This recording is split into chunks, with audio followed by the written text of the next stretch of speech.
gentlemen, inside the Borg and free from the hive mind, this is Rex Bear hosting Leak Project.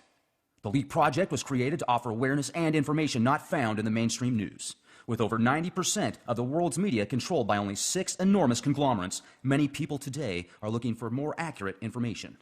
The Leak Project offers a refreshing approach to the brain-drained media. Check back daily for new content as we thrive to bring you the cutting edge in news, current events, on-scene video footage, interviews, and most importantly, the truth. Ladies and gentlemen, we have Robert Evans. This guy is a specialist in Nibiru, the winged destroyer, aka Planet X. You can go all the way back to the Sumerian texts where this incredible phenomenon was discussed thousands of years ago. Tonight, during the discussion, we're going to present probably 3 or 4 dozen, maybe even more photographs, people from around the world that have taken pictures of what clearly looks like a second sun or a giant planet next to the sun. And I have looked at all of these photographs, or most of them, and some of them definitely spark interest in my mind. A few of them I'm certainly not sure about, but we are definitely going to get into this right now. And 2016 is, at the cusp of something big. I've spoken with Marshall Masters several times. He's got a lot of great information on Nibiru.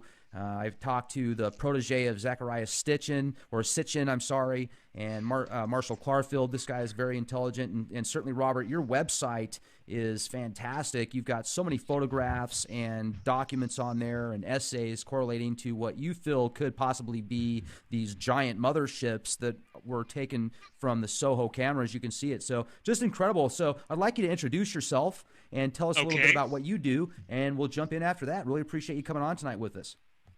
Appreciate you having me on. I was born and raised in San Francisco, California in 1959.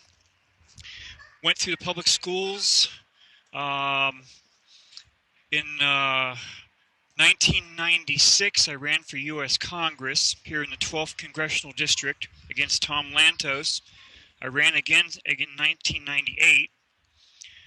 I went to San Mateo College for reserve police officers training. Most of my family's in police work, but I couldn't afford the academy.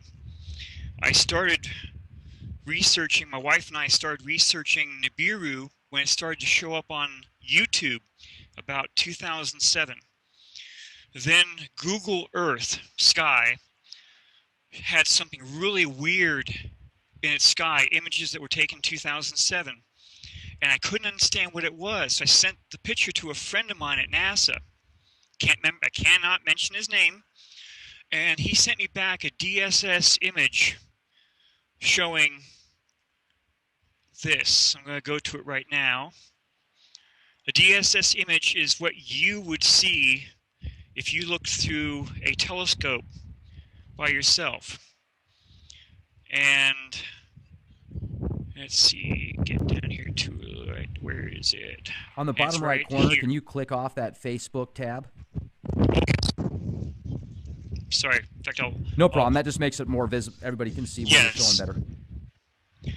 This is the picture that he sent me back as soon as it loads. And this showed 5 objects. Right there, 1, 2, 3, 4, 5, orbiting nothing. But a DSS image will not show an infrared image. Infrared, because brown dwarfs can only be seen in the infrared. And let me go there. Brown dwarf star. And NASA imaged this back in 2008. I'm going to slowly be brought up here for you. Let me get rid of Facebook. It's taking up too much of my stuff right there.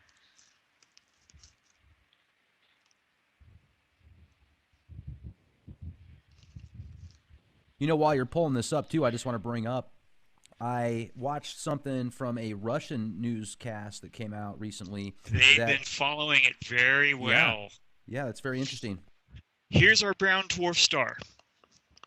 Here are 5 of its 6 planets. It actually has a dwarf planet called Sedna. So if you were to go into your astronomy type thing and pull that up, it will be very interesting. Let me get that photograph again. Let's see. Let me get up there. See, NASA's been leaking this stuff for years.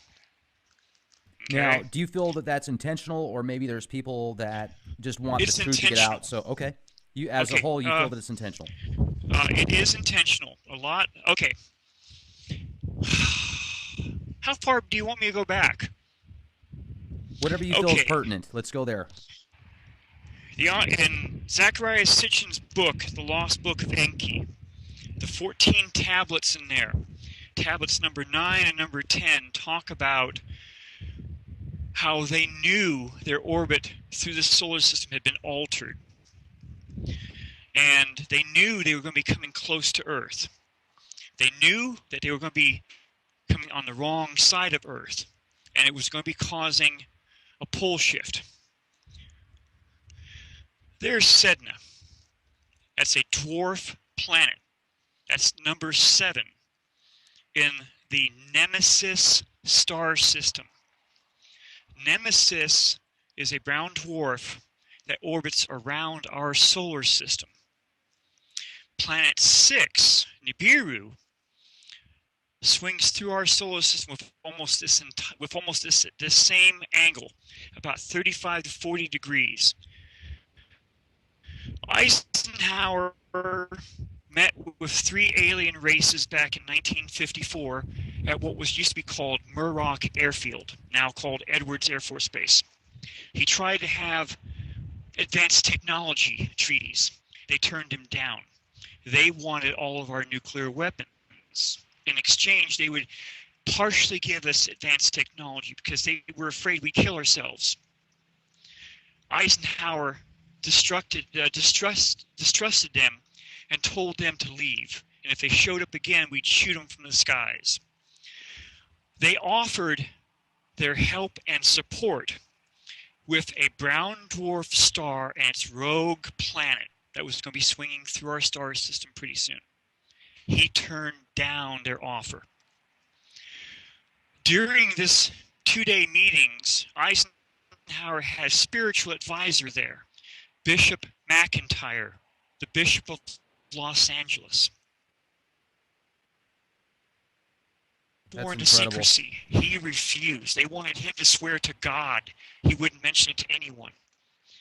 On his way to Rome, he stopped to get refueled. The men in black forced their way onto the plane and argued with him and wanted him to swear to secrecy. They were taken off the plane. He went to Rome and he spoke to Pope Pius XII and told him everything. Pope Pius was angered because the bishop told him there were 2 races living here on earth that looked just like anyone on the street. He never mention which ones. Pope Pius was afraid that the Catholic Church would lose all of its influence if they ever found out that aliens were here. He put an archbishop in charge of the bishop and started secret meetings with the aliens. Word of this got back to the Anunnaki. We were calling them the Nordics. Eisenhower went to Holloman Air Force Base in 1955. As soon as his plane landed, he ordered the field to be shut down. He ordered the Doppler radar systems to be shut off. According to all accounts, the Doppler radars were what caused the 3 ships to crash around Roswell. The Army got 1 ship, the Navy got 1 ship, the Air Force got 1 ship. The Army's ship had 2 survivors. That's according to Colonel Philip Corso in the book The Day After Roswell. 1 survivor played dead, then tried to run for it. He was shot dead. The other survivor survived and was eventually allowed to used the communication system in their undamaged ship and allowed him to phone home.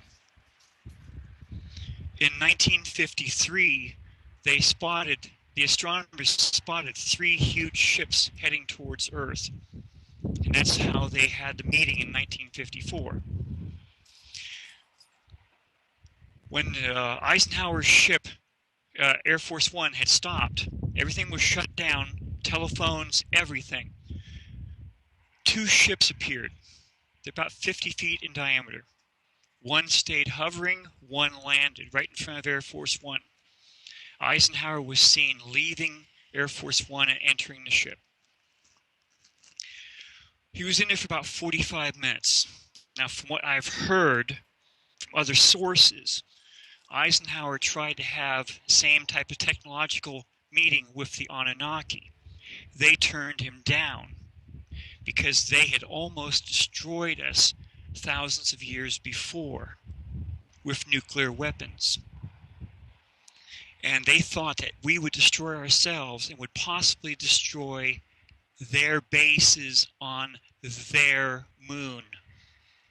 They still considered the moon to be theirs. Let's jump into that for a second. I've got to ask this question because the moon is such an anomaly as it is, where it is, the way that it rotates, the type of materials that were supposedly taken from there, why we haven't really been back since the late 60s, early 70s, or whatever. What do you think that the moon actually is, and do you feel that there's probably bases, or maybe are they there now, like on the dark side of the moon? Okay. According to Colonel Philip Corso, the surviving ET told the powers that be that they had bases on the dark side of the moon. And if you've ever read the book, the Day After Roswell, it explains it in the book. It explains how they took everything off the dead aliens and they took everything out of the ship and turned it over to different companies. And that's how we have fiber optics. That's how we have infrared vision. That's how we have computer chips. That's how we have lasers and a whole bunch of other stuff. Now, the photograph you're seeing right there, that is from 2008, showing the planet Nibiru. And all those circles around it are its moons. Now, I have to be honest with you here. The planet Nibiru orbits between Jupiter and Mars. There's no way in heck we could be seeing the planet Nibiru in our skies. I think that what we are seeing, what was seen thousands of years ago, Wormwood, the destroyer, Doom shape, is one of its moons. And I think that's those orbits you're seeing right there. See, a brown dwarf and its planets, and okay. Eisenhower set a lot of things in motion after they left. First, he didn't want anyone at the White House to talk about aliens or spacecraft ever again. And as he was leaving office, he had a televised part where he was actually telling the people to not trust the military industry because they had their fingers in almost everything. At least that's what everyone took from it.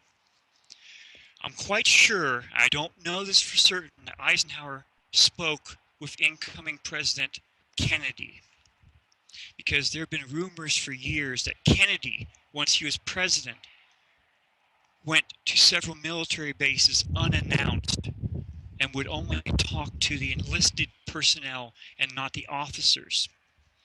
And at one point, the BBC did a nice article about 10, 15 years ago, Kennedy and the Aliens, or something to that name, where they found 2 notes from Kennedy's table saying he wanted this stuff on his desk before he came back from Texas.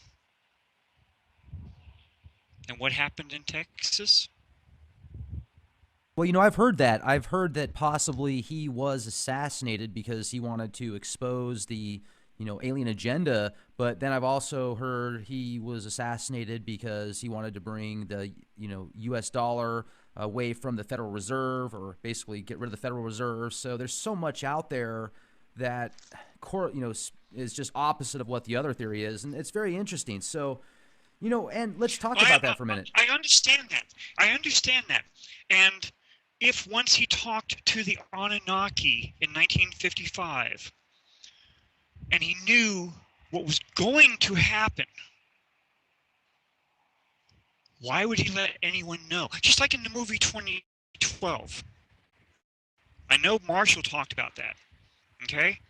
There was that nice, beautiful part where you have the Chinese monk up in his monastery Yeah, near I the remember. end, and he feels the wind, and he turns around. Here comes the oceans over the high Chinese mountains. That's from Emperor Yao, where this caused the oceans to top the high mountains of China. And it took them 13 years to drain the salt water from the high mountain valleys back down to the rivers. And he had to send out 4 teams to find out where north, south, east, and west was. That's a pole shift. I'm sorry, pole shift. Now, in the Kolbrin, there's the account in there that looks like it just came out of the Lost Book of Enki. Enki was told by Enlil to not tell anyone about Nibiru is coming close, because they knew it was going to cause a huge flood. Enki disobeyed. He went down to his son, a hybrid Anunnaki human. His name was Sudra. That's the other name for Noah. Sudra went before the king and said, this is what's going to happen. The king wanted to build the ark or whatever down at the waterline. He said, no, no, no. We have to build it way up near the mountains so the water will come up to it. Now, I sent you a copy of that. It went into great detail how the ark was built. In 7 days, it was built. It was almost 1,000 feet long. It was a big square type box. And I remember the show years ago where a team went up to Ararat. And I'm going to show you the pictures here in a second. Hold on. This one team went up there and they found it. And they actually got, something went wrong with the cameras. And they drew drawings of it. And it is split in half. And there was 3 decks inside. Now, Sudra describes exactly how the ark was built. 3 decks high,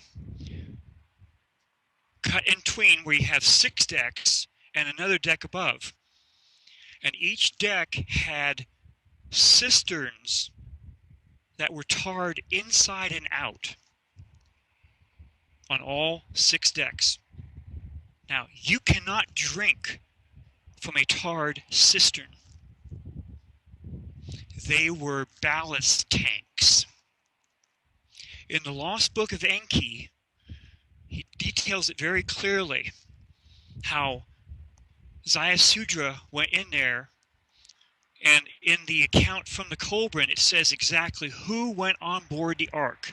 The king and his family, and one person from each and every trade. I know I sent you a copy of this. How to make beer, how to work on wood, how to do blocks of stone, blah, blah, blah. And there was a person that knew how to build chariots. Chariots. Okay? They put all this stuff in there, and they had it done by the time.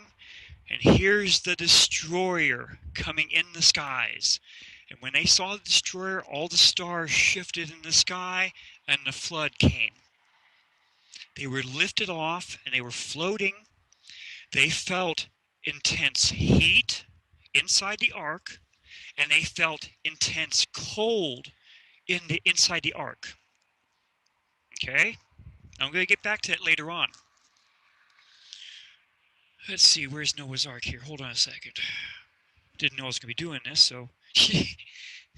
Let's see. New Meyer Station, Nemesis movie. I'm tired here. Trying to put all this stuff together. So then the Ark finally landed on Mount Ararat. That's also covered in the Lost Book of Enki.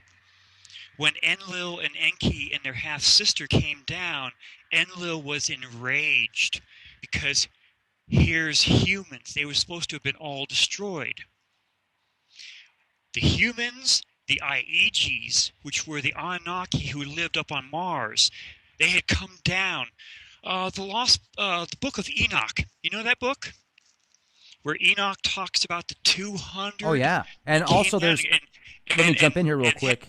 Yeah, go Robert, ahead. isn't there a bunch of Enochian calls that are supposedly able to summon up these deities, which some call angels, some call demons, and some call extraterrestrials? Or the Watchers. Yeah, the Nephilim. I mean, there's a whole bunch of different names.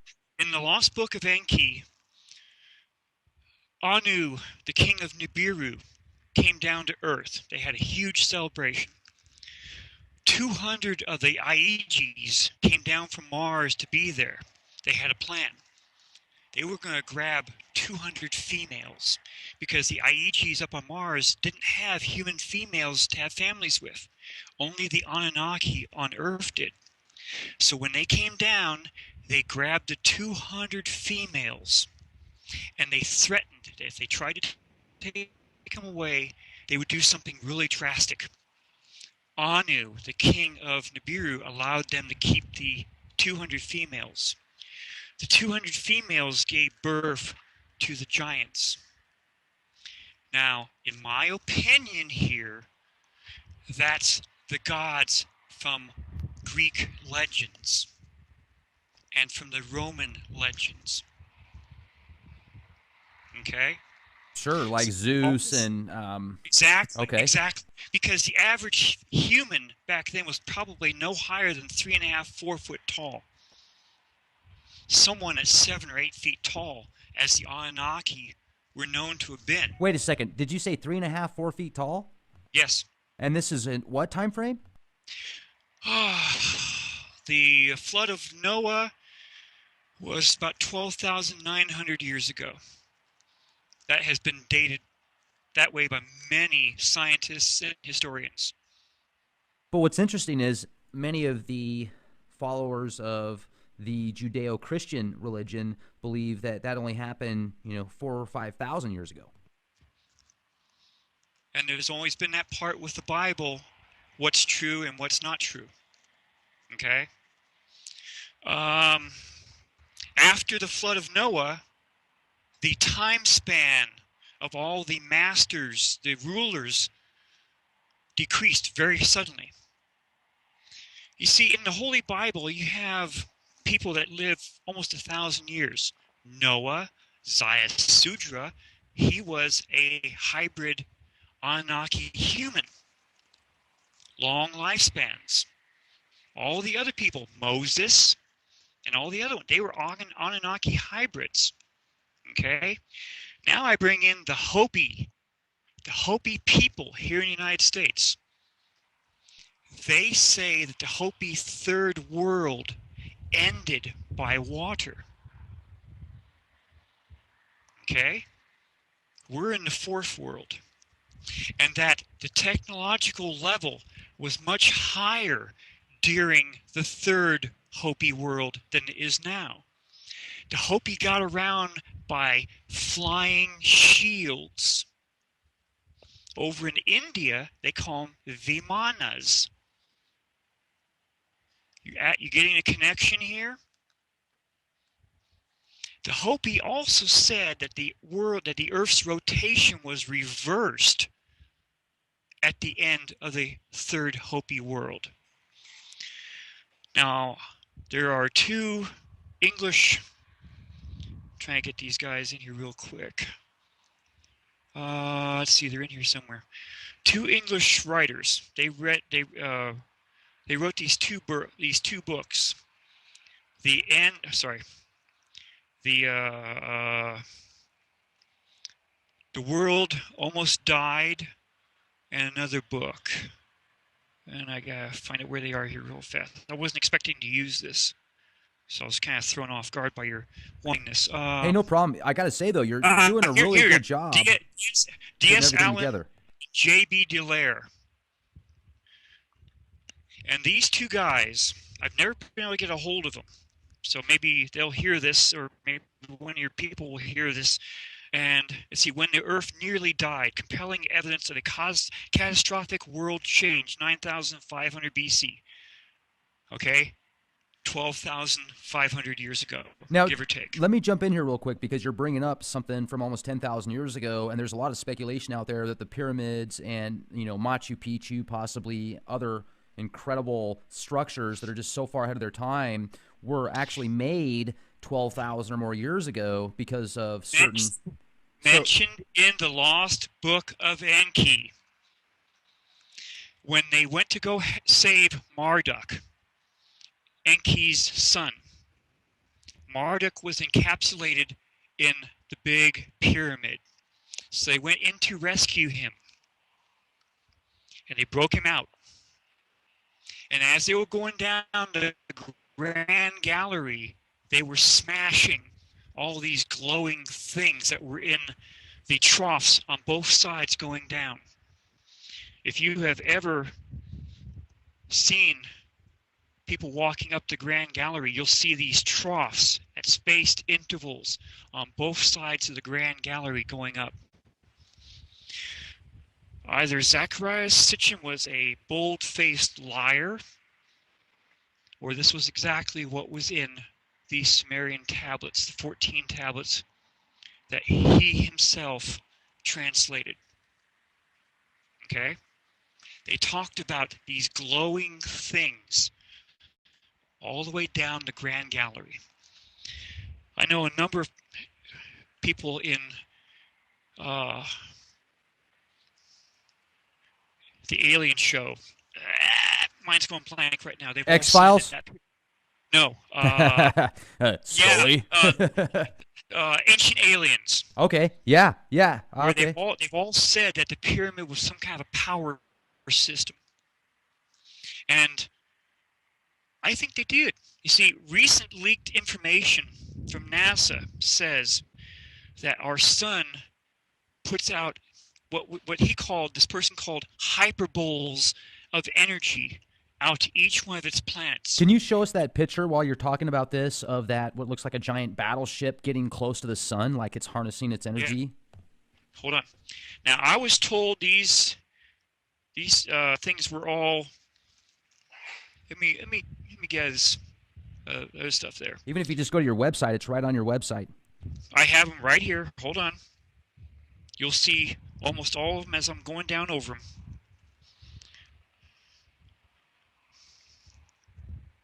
them. I saw a screenshot of good old Pope Benedict. Doesn't he sure look like the Emperor of the original Star Wars, the Dark Lord?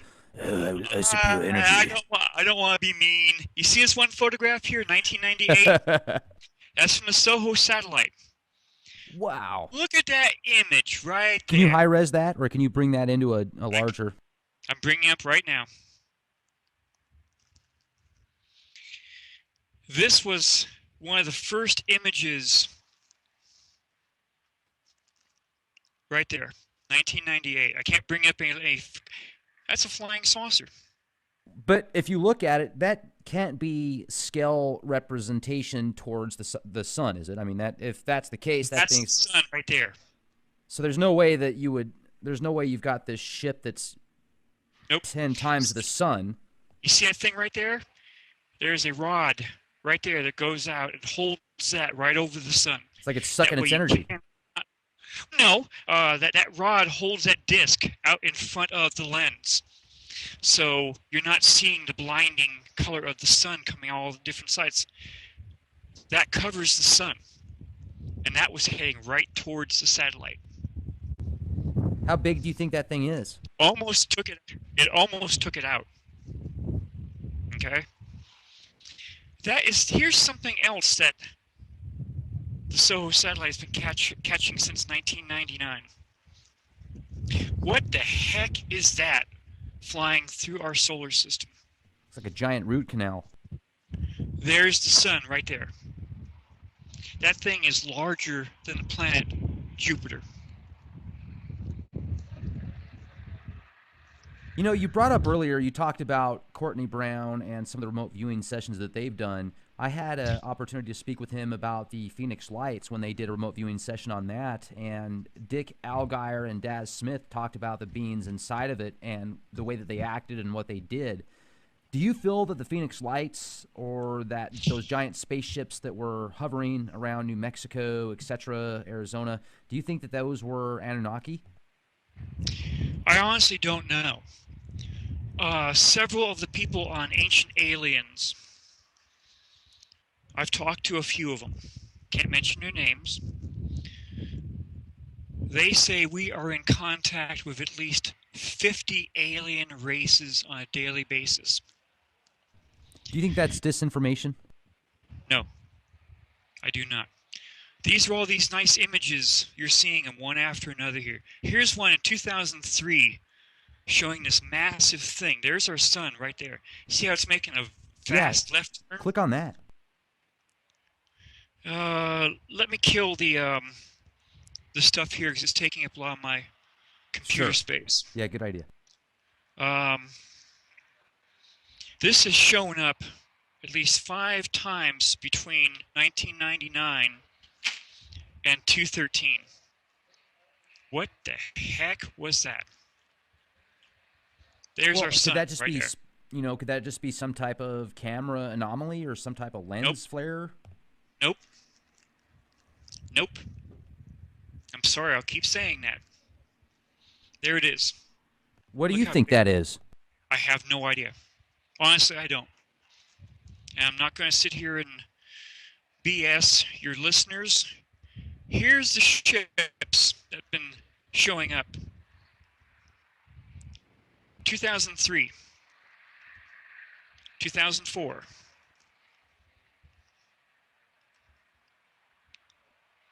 There's that big thing. Can you make those a little bit bigger? Yeah, hold on a second.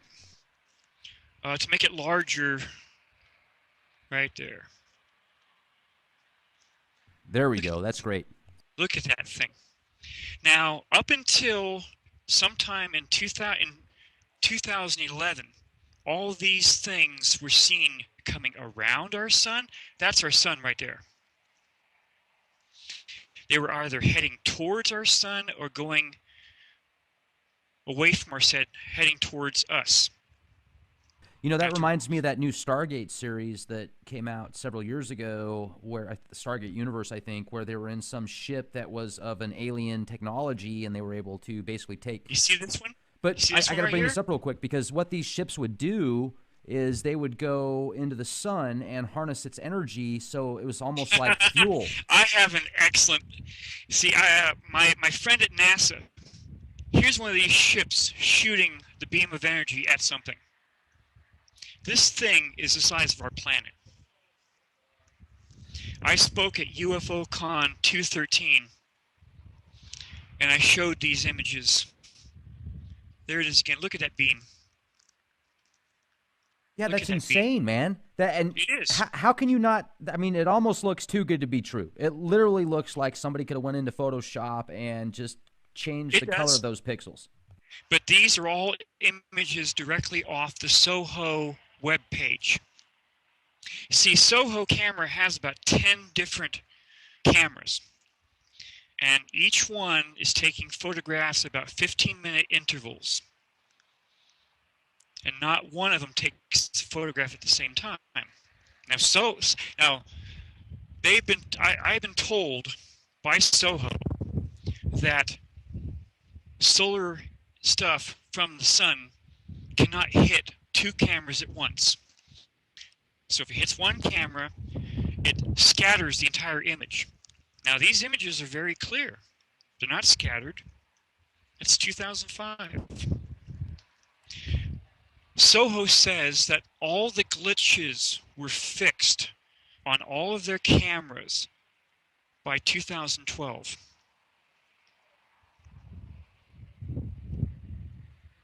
Okay? Sure. I've got these images all the way up until today. So, and that one picture right now, you know, they seem to all have a very similar outline. Yes, they do. And I'm coming up on see, like that one right there. That thing is ginormous. Okay. And how it is. And I'll show you how large it is real soon. Let me get to it real fast. One photograph after the other after the other. Come on, 2005. We're getting very close. And that last one there is one that looks like it turned on its cloaking device, where only part of it was disappearing. Okay. Same basic thing over and over. Look at that. Look at that beam. Now I showed these to a military friend. Can't mention what or who or how high he was. And he wanted to look at these images, the images of these things firing something. And he took them to work with him. And he put it under different types of stuff. Wow. That one you've got on right now is just right there. 2005. This is from the SOHO EIT 304 ultraviolet camera. Now look at that thing right there, coming down the left-hand side of our sun. You know, it just reminds me of that end of the movie Men in Black. There it is, enlarged. Yeah. It reminds me of that movie Men in Black at the very end where they open up a locker and the locker is basically opens up another portal. Anyway, it's just so fantastic, this information you're bringing out. You know, and NASA's been filming this stuff for years, okay? Now, everyone tried to say, oh, it's not real, it's this, it's that. I even had people from MUFON tell me this is all BS. And they gave me one excuse after another after another. What were their excuses? That it was all garbage. I was faking all this. Now, this is from the U.S. Navy's SETI camera. Now, I went on to the SETI pages, and I was looking through all their photographs, and not one of these photographs were still there. They had deleted every single one. Where, look at those. Stay at that one right there. Look at all these things. What is this? What in the world is this? This is from the U.S. Navy's SETI. Now, this is either from stereo ahead or stereo behind. It looks like a Red Hot Chili Peppers radio cover. Ever since 2007, remember I told you that NASA, and I showed you the images, that NASA photographed the brown dwarf star we call Nemesis and its 6 planets? As of 2008, all these things started showing up on the different things. On stereo ahead, stereo behind, on the SETI, on the SOHO cameras. It looks like they're doing, like, you know, hey, we're here, okay? And this is what they all look like. And I have numerous photographs like that. Look at all these things going zip, zip, zip, left and right. I mean, it's almost as if these pictures that you're showing us here, they look like total, it seriously looks like a Photoshop, Robert. It looks like somebody went in there and had just a good old time putting all these strange white circles and etc. I wish it was. Seriously, I wish it was. Okay? But you're seeing what I took directly off the cameras. This is from stereo ahead, 2009. Yeah, what's this? I mean, these things are huge. If they're this, do you think that that's in scale compared to the sun? If you look at the sun in the middle there? That's the sun right there. Yeah. Is that in scale? Okay, let me show you another one.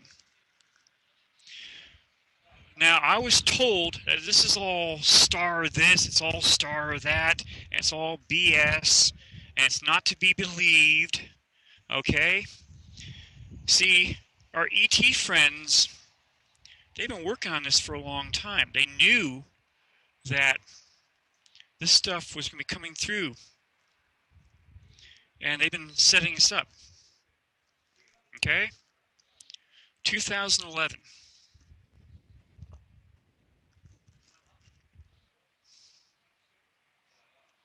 That's a ship coming out of what I call warp. A huge blast and quickly decelerating. Now, this is a photograph that my friend at NASA checked out and said this was real. It was no Photoshop, no nothing. Because there's the image right there.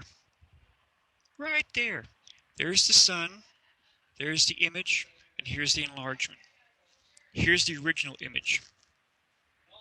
Right there. Just like Star Trek, a huge blast and comes flying out of warp. It's quickly decelerating. So this one camera, it caught it from that angle. Here's another one. This one is showing one of the ships firing at something. There it is right there. Wow. You know, even on Yahoo, there was a article that came out a couple years ago, that showed something similar to this. I'm sorry. Here's another ship coming out of warp. Big flash, quickly decelerating. There it is right there. No Photoshop, no nothing. Okay, the ETs, like I said, have been on our side. They want us to survive this time around. The last time around, the pole shifts depopulated the planet. Seriously depopulated. Now, I know you talked to Marshall Masters about the Georgia Guidestones, where it says never let the population go above 500 million again. Interesting. You see, the Templars and the Hospitallers were created back in 1180 something. I forgot the exact date. The Pope told them to use a very certain image on their clothes. The 8-point cross. I had to track that cross back because a friend of mine put this really nice... Have you ever seen a lot of the wall carvings of the Anunnaki? Oh, yeah. Okay. He put one of these pictures on his Facebook page showing an Anunnaki that I'd never seen before. He is on the wall. He's pointing up to something. And I sent you the photograph. He's pointing to something. But on his chest, he has a chain. And the chain goes down to a round circle with an 8-pointed cross in the center of it. So I had to research. See, my wife and I, we went to the island of Malta last year. That's where her parents came from after World War II. And you can't go nowhere on Malta without seeing the Maltese cross.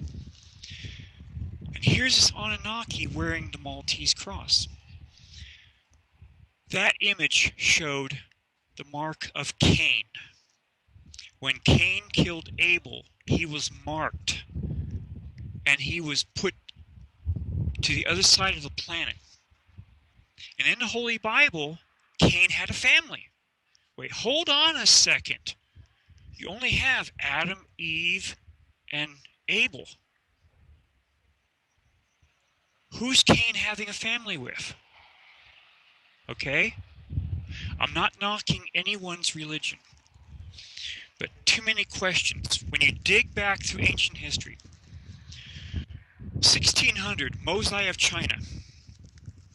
Mosai of China, a lot of the ancient stuff was saved. The first Chinese emperor tried to destroy all of history before him by burning everything. But the writings of Confucius were found, and all these other stuff. Mosai of China is on Google. M-O-Z-I. Mosai.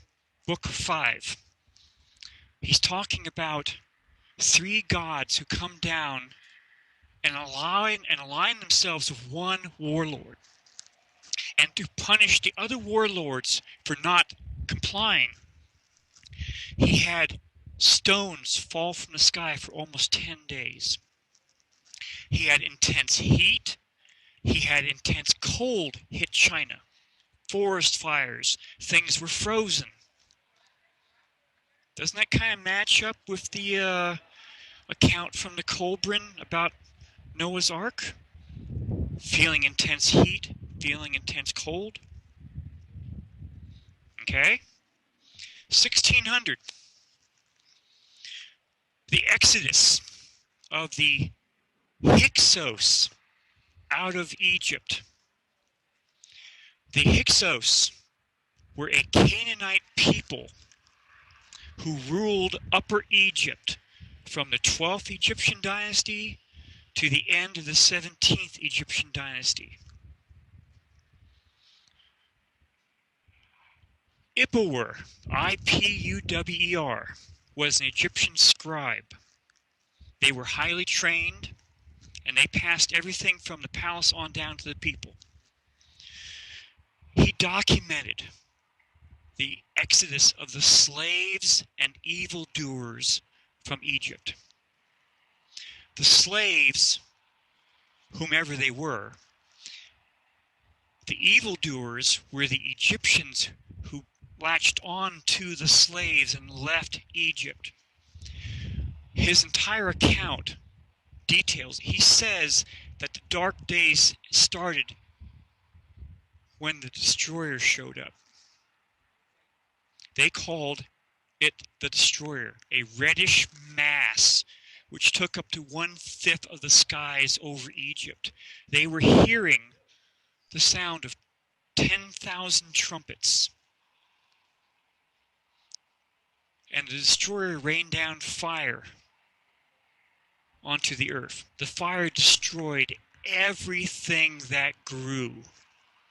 Fields, forests, and vines, where they had nothing to eat. The Hyksos Pharaoh went after them. They were led by a priest prince from the inner courtyard of Pharaoh. Okay? Pharaoh, and during this time, volcanic ash was falling over Egypt. They were led up to the saltwater marsh, where they were stopped because of the salt water. They were fighting amongst themselves. Pharaoh is going through town after town after town where everything was destroyed. All the tablets that told who owned who were broken. All the granaries were looted. Caught up with him. He started to go after them. They heard a tremendous roar in the sky. The ocean went away from the shoreline. While they were fighting, the ocean came flying back in, throwing rocks and stuff on top of them and killing Pharaoh. And the survivors said that the slaves and evildoers died from the fire and the water. Okay. Because volcanic ash was falling, I had to check out which volcano was erupting at that time. The Greek island of Thera, now called Santorini, blew itself apart. And something happened. Ipuwer went on to say that during this exodus, the stars in the sky shifted to new positions. The sun and the moon had new positions where they rose and where they set. And all the seeds they tried to put in the ground to grow rotted within the ground. Then he goes on to say that the destroyer had been in the sky twice before. It had actually struck the planet Earth once or twice, and that the land had been swept clean by the oceans twice. Herodotus, one of the ancient Greek people, also said that the sun had set in different positions before. When Solon went to ancient Egypt and talked to the ancient Egyptian priests, and he talked about the flood, they laughed at him, saying that the Greeks were just children and that there had been many floods before like that. Okay, Emperor also said that he wished that they had paid attention to the god of the slaves. And he called them the Hebrews. Wow. Okay? Okay. I checked who the Hyksos were. They were Canaanite people. And that the new Pharaoh chased the Hyksos up towards what we now call Jerusalem. Okay, Akhmos and his brother kicked the Hyksos out of Egypt. Very few people talk about this. It's only been mentioned on Ancient Aliens recently, but no one's paying attention to it. Akhmos became pharaoh sometime around 1550. So you had the Exodus sometime between 1627 and 1558 BC. Akhmos in Hebrew means brother of Moses. The Egyptians don't want to talk about the Hyksos. In fact, they tried to erase them from history. The Egyptian government doesn't want to talk about the Hyksos or the Hebrews because that would mean they're saying, yes, the Israelis are talking correct. The United States won't push the Egyptians on this stuff because that will cause all kinds of world problems. So everyone's keeping it quiet until just recently on a few shows they're starting to mention it. Now, the destroyer was in the skies during the Exodus. At the end of the Exodus, you had the 18th dynasty started by Akhmos I.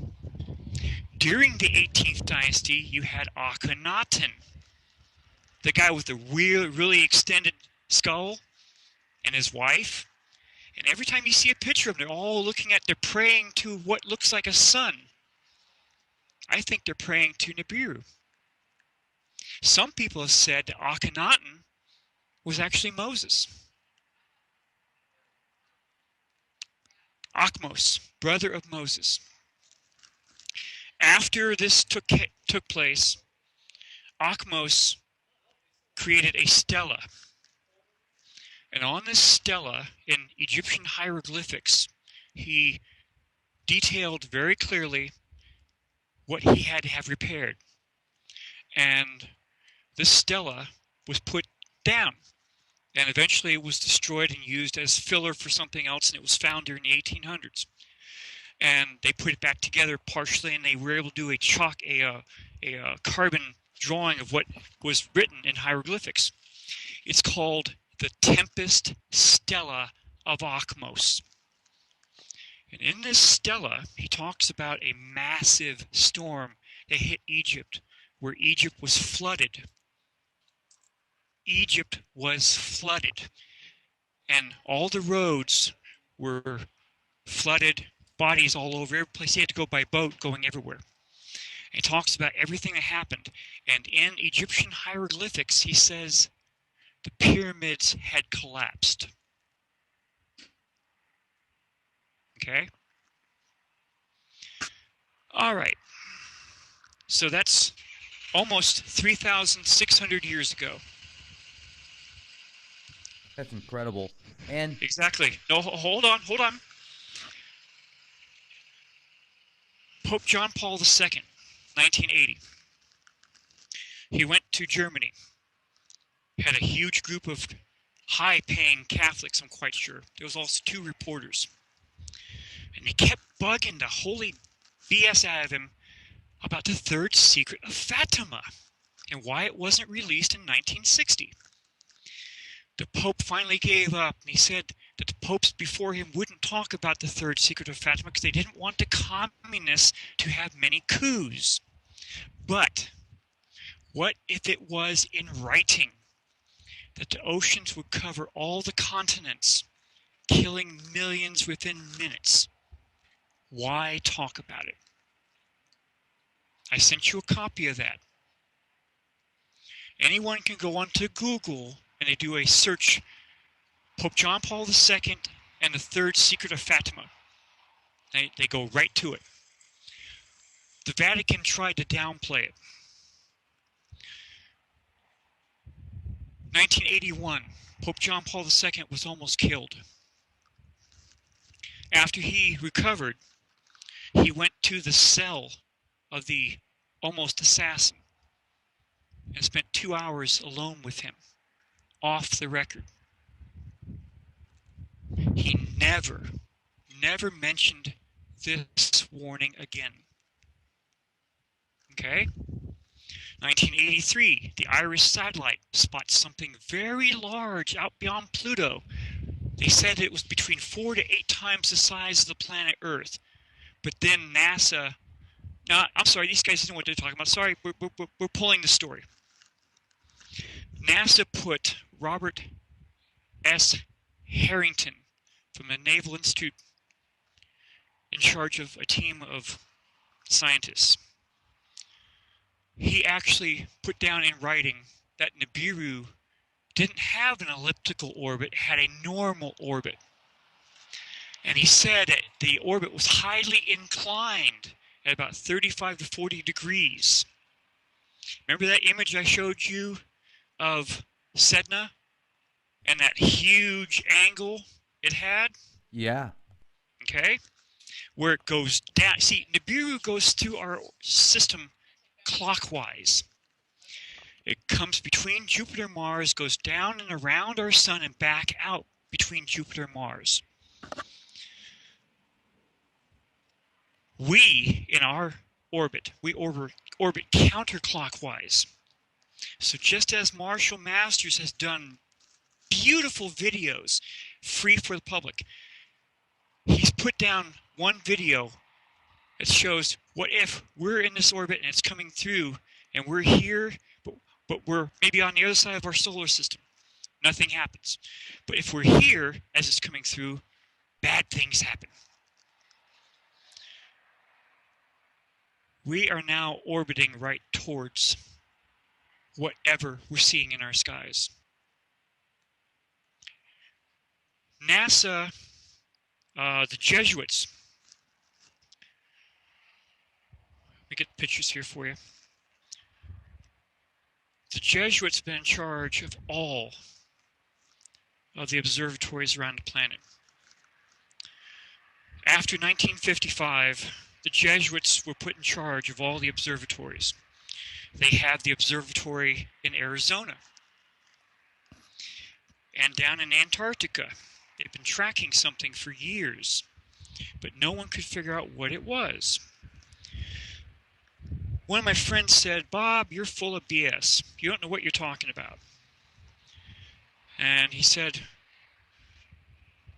"Send me everything you have." So I did. I sent him all the leaked NASA information. And lo and behold, everyone, you remember back in December 21st, 2012? Oh, yeah. Said that the world was coming to an end because that was the end of the Aztec calendar. Well, you see, leaked information from NASA in 2009 followed the planet Nibiru. And here's what was produced from it. That little red dot, that's the planet Nibiru. That's planet 6 in the Nemesis star system. And the leaked information allowed them to follow it from 2009 till December 21st, 2012.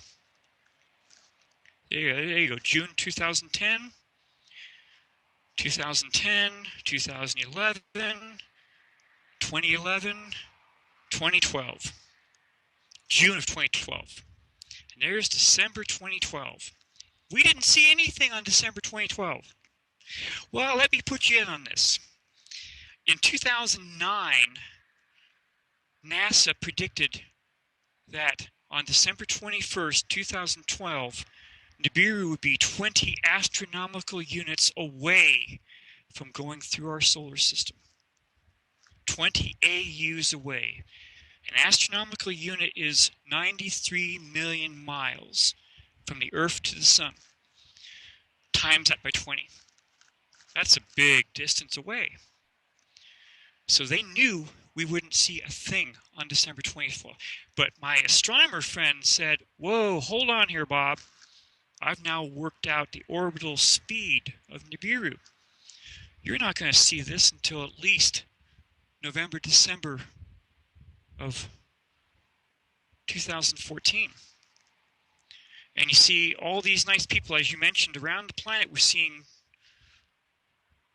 twin suns. And everyone said, no, that's not true. This is all digital camera bullshit BS. Don't pay any attention to them. Okay. So we all started to see things in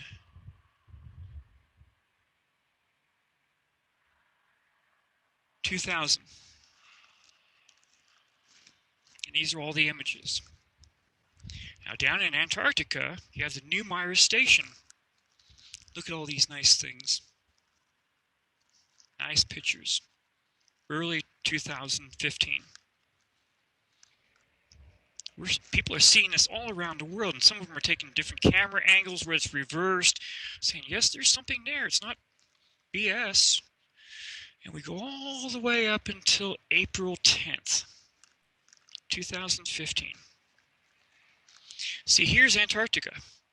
That's April 5th.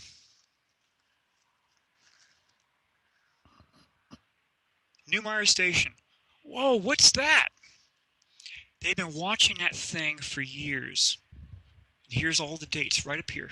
Kind of looks like the moon, though. And that's what a lot of people were thinking, because everyone was seeing it. There's two suns. Our sun, and there's the other thing. Two suns again. And that thing. Two suns again.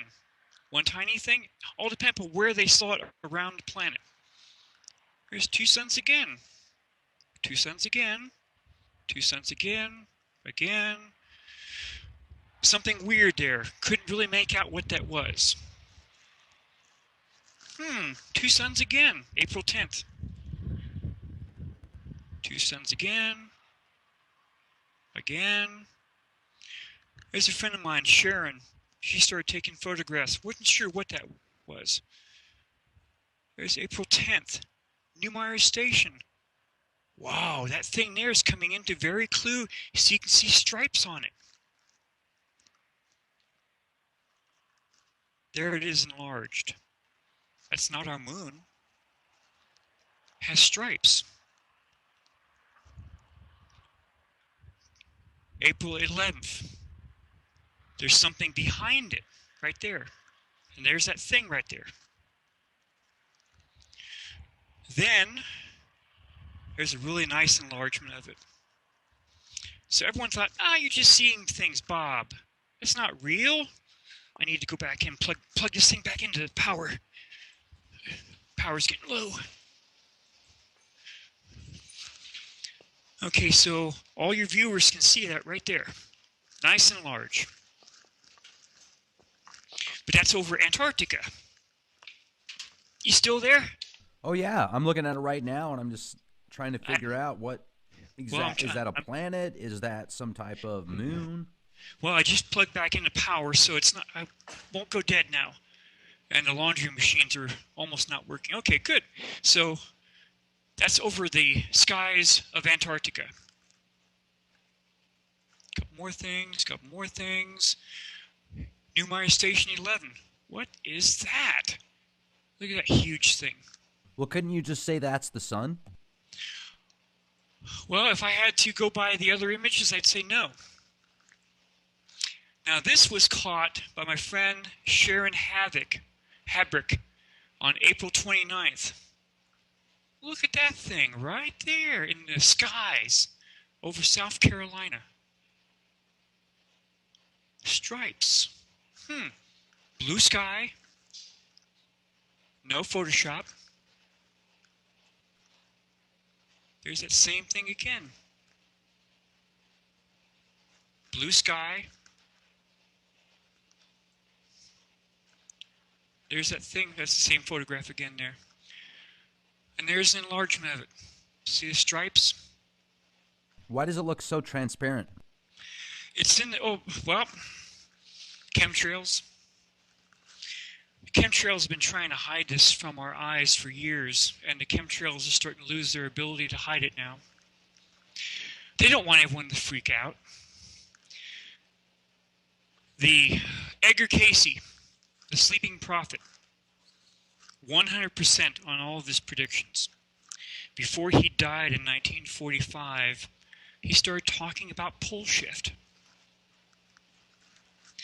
He had a map of the United States drawn up, and that map showed the entire west coast was gone, except for many islands. The Great Lakes had ripped all the way down to the Gulf of Mexico. The east coast of the United States was almost gone. About 20-something years ago, high-ranking military officials that were retiring were given a briefing. They were told to relocate above 4,000 feet. They were given that same map and told to keep quiet about it. These maps have been leaked over and over and over and over again. Now, you asked about Apollo, the Apollo program. Why didn't the Apollo program know about this stuff? Apollo 17. A friend of mine, Dr. Johnston, was on the Apollo photographic unit. And he was ordered to remove things from the photographs. Apollo 17 goes around the backside of the moon. They were contacted in English and were told to never return to the moon. The Apollo program was canceled. Now, Dr. Kenneth Johnston went on a show a couple years ago and outed all this stuff.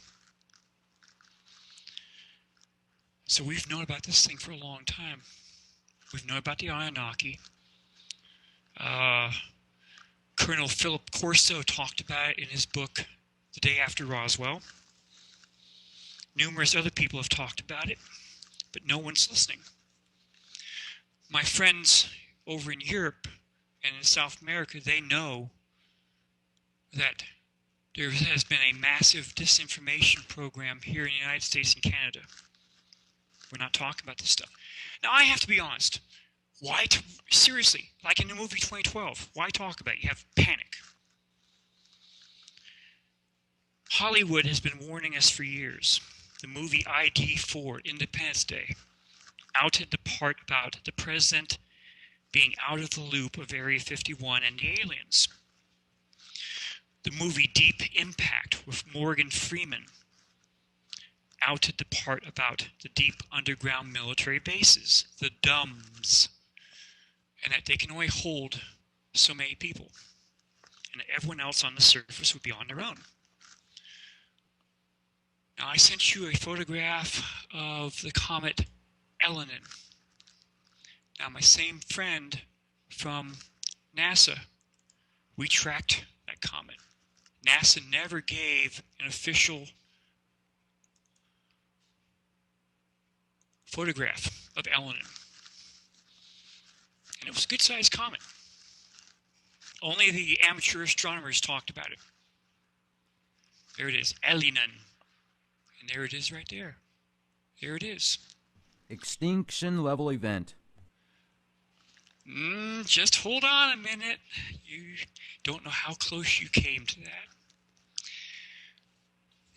Over in Russia, during the Elenin stuff, an article said that Elenin was in direct communications with a Jupiter-sized planet that was far behind it and it was coming. So my friend at NASA started to enlarge the images.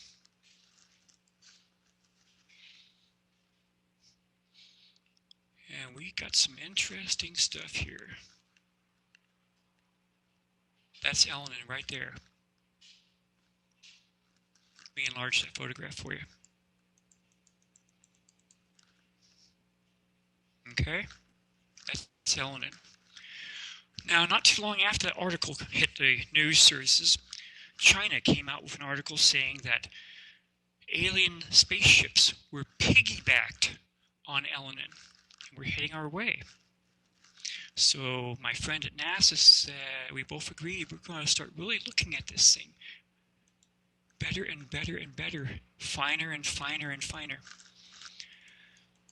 And you're not going to believe what you see, neither will your readers.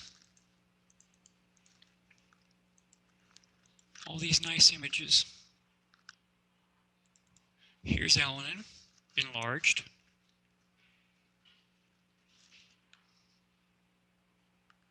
Come on, stupid laptop PC.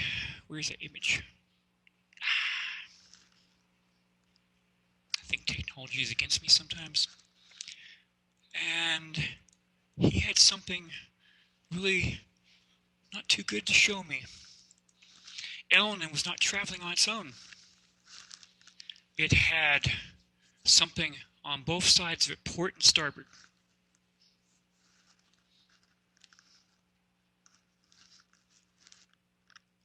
And they were traveling with it as it was coming in.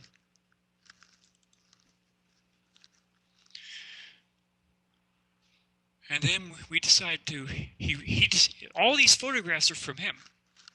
And that's the guy at NASA. And now my machine decides to act up. That's usually how it goes here. I know. Remember the article about the Chinese saying something? Yes. Was piggybacked on top of Elenin? Okay, that wants to just act up now. That figures. It's just not loading, is it? No, it's not. It just wants to act up. That is Elenin. Okay? And my friend at NASA had never seen, here we go, an energy surge looking like that. That's the comet right there. Look at this force field around the entire thing. Yeah, that's quite odd. All these little globulars were something that was piggybacked on the comet Elenin. Look at this part right here. He could not describe the energy he was seeing in these photographs. There was just no way. Back up here a second. There it is enlarged. This was the comet right there. So what do you think it is? As this thing came, it was heading at a downward angle through the ecliptic in our solar system. It was thought it was going to explode, because anything coming into our system is on a different voltage amperage versus everything that's in our system. Just before it did, it dispersed. And it dispersed on either side of the comet. And they all disappeared. So I don't know what to tell you what it was. My quark friends were telling me that this comet was far too heavy for a comet. It was on the order of a piece of a star or something. It had a huge amount of mass. It was not a comet, as we know comets as. Well, you know, and I've interviewed Courtney Brown many times. I remember several years ago, I interviewed him, and he talked about what you were discussing, this, you know, catastrophe that might take place because of whatever debris hitting Earth. So, and that never Okay. happened. It never happened. And when I talk, hold on a second. That's fine, but I just want to say when I talked to him again about it, he expressed that he thought that the government or certain military factions actually had something to do with that not taking place because of what he discussed. So, I did a show with third phase of the moon a while back. And I was starting to tell people about the things the ETs put around our sun. Here's Stereo Behind 2011 shows something massive. There's our sun. Look how big that thing is. The ETs put massive space probes around our sun, and NASA tried to hide it by erasing the images, but people were following it on a regular basis, and they started sending me the images. Okay, our sun is now interacting with Nibiru. Nibiru is from a different solar system, the Nemesis star system. It's on a different voltage amperage. Everything in our system is on a different voltage amperage. As Nibiru swings through, it's interacting with our sun. Our sun's interacting with Nibiru. It's putting out a whole bunch of stuff. Now, all this stuff causes earthquakes, causes tectonic movements, causes volcanic action. As all of your listeners know, we are now in the highest volcanic activity in human history. We have one volcano after another, after another, after another. And this is exactly what Ippawar said during the Exodus, that the ground was heaving, all this stuff was happening. That's why they built deep underground military bases. That's why they built the emergency seed vaults. The seed vaults were outed by a high engineer up in Norway. The seed vaults and the deep underground military bases, he turned politician. And he went out, and I sent you a copy of this. He said that they were all built because Planet X was coming in. Now, in early 2000, a high-ranking Jesuit priest was sent out by the Vatican to tell an Italian reporter everything, because no one else was talking about it. That was Christopher Barbato. He told everything to his friend Lucas Gantamburlo, another Italian reporter, who did a video for Project Camelot in 2008, detailing everything that Christopher told him. Yes, the Pope did meet with the Anunnaki. Yes, the Pope did know about Nibiru. Yes, the Pope did know that he described the Anunnaki as a warrior race. Blah, blah, blah, blah, blah. The prophecies of St. Malachi said there was only going to be 112 popes. Pope 111 was going to be from the Benedictine order. Pope Benedict. Pope Benedict retired, the first pope in 600 years to retire early. After he got out, he went on a German radio show and blasted the Jesuits for their alien agenda. I sent you both copies of both articles. what radio show did he do that on? It didn't mention, neither article mentioned the radio name or show. Pope Francis is the 112th pope. According to St. Malachi, 112th pope would be Peter the Roman. Now, all of the movies, 2012, shows the Vatican being destroyed. Pope 112 would be in charge of the Vatican at the time when the seven-hilled city was completely destroyed. Now, I'll tell you, if every government around this planet has DUMBS, so do each of the major religions. China has built cities over in Africa They're completely deserted. Beautiful cities. They've also built them up in Upper China, high up. We have been sending M1 Abrams tanks for the last 2 years to be hidden in caves over Norway. I've got the articles. They were being seen put on roll-on ships, and they were heading to Norway. In the movie 2012, the new South Pole was somewhere over in Wisconsin. That would put San Francisco up near the Arctic Circle. It would also put Norway on the opposite side of the planet in nice warm conditions. My astronomer friend said he also did research into the ancient ice cores. He asked me what were all the dates. I gave him the dates just like I just told you earlier. The average pole shift of 23 degrees happened each time. That was also mentioned in the movie 2012. Since the year 2010, many people around the planet have been having nightmares or visions of water hitting the shorelines, a black U.S. president,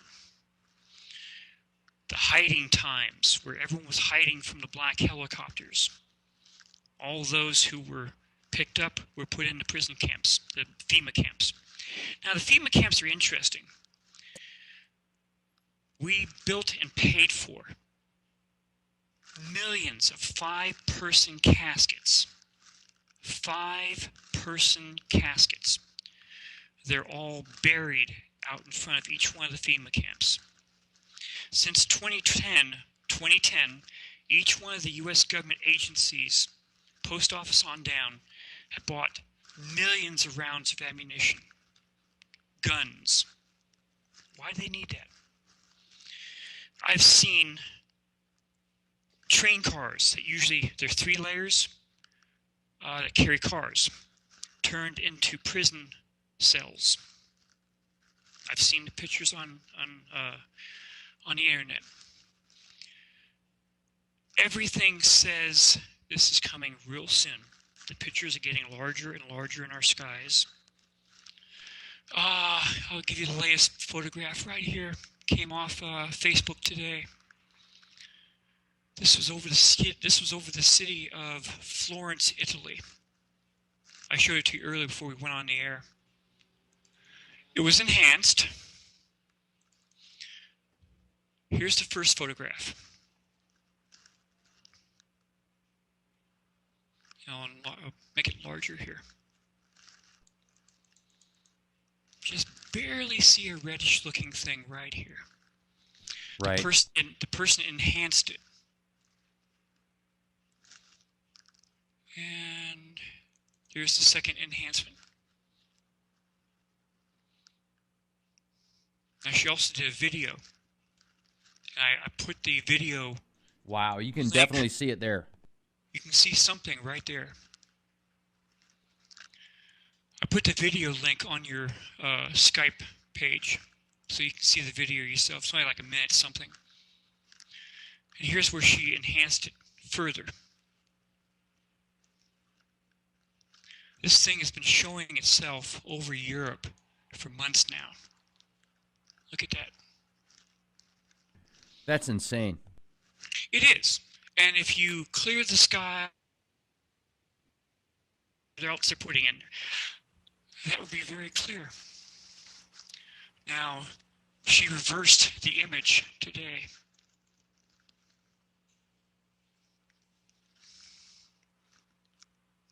Here's this image right there.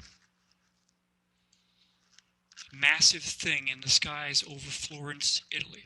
It's huge. It's ginormous. Now, Ippawar, 3,600 almost years ago, said that the destroyer took up to 1/5 of the skies over Egypt. Now, we're not that close to it yet. We're orbiting towards it. So that thing will continue to grow larger and larger in our skies. A friend of mine up in Washington, she has a very expensive infrared camera. She's been getting huge infrared images in the skies. It doesn't make any sense, at least to the normal people that aren't following this stuff. But look at that image. That was in the skies over Florence, Italy, just the other day. So what kind of impact is that going to have on We're going to have a everyday pole life? shift. There's going to be a pole shift. Very quick depopulation. That's why they built all this stuff. That's why they built the emergency seed vaults. The deep underground military base up in Denver, Colorado is fully active. Underneath one of the other mountains. You there? Oh, yeah. Okay.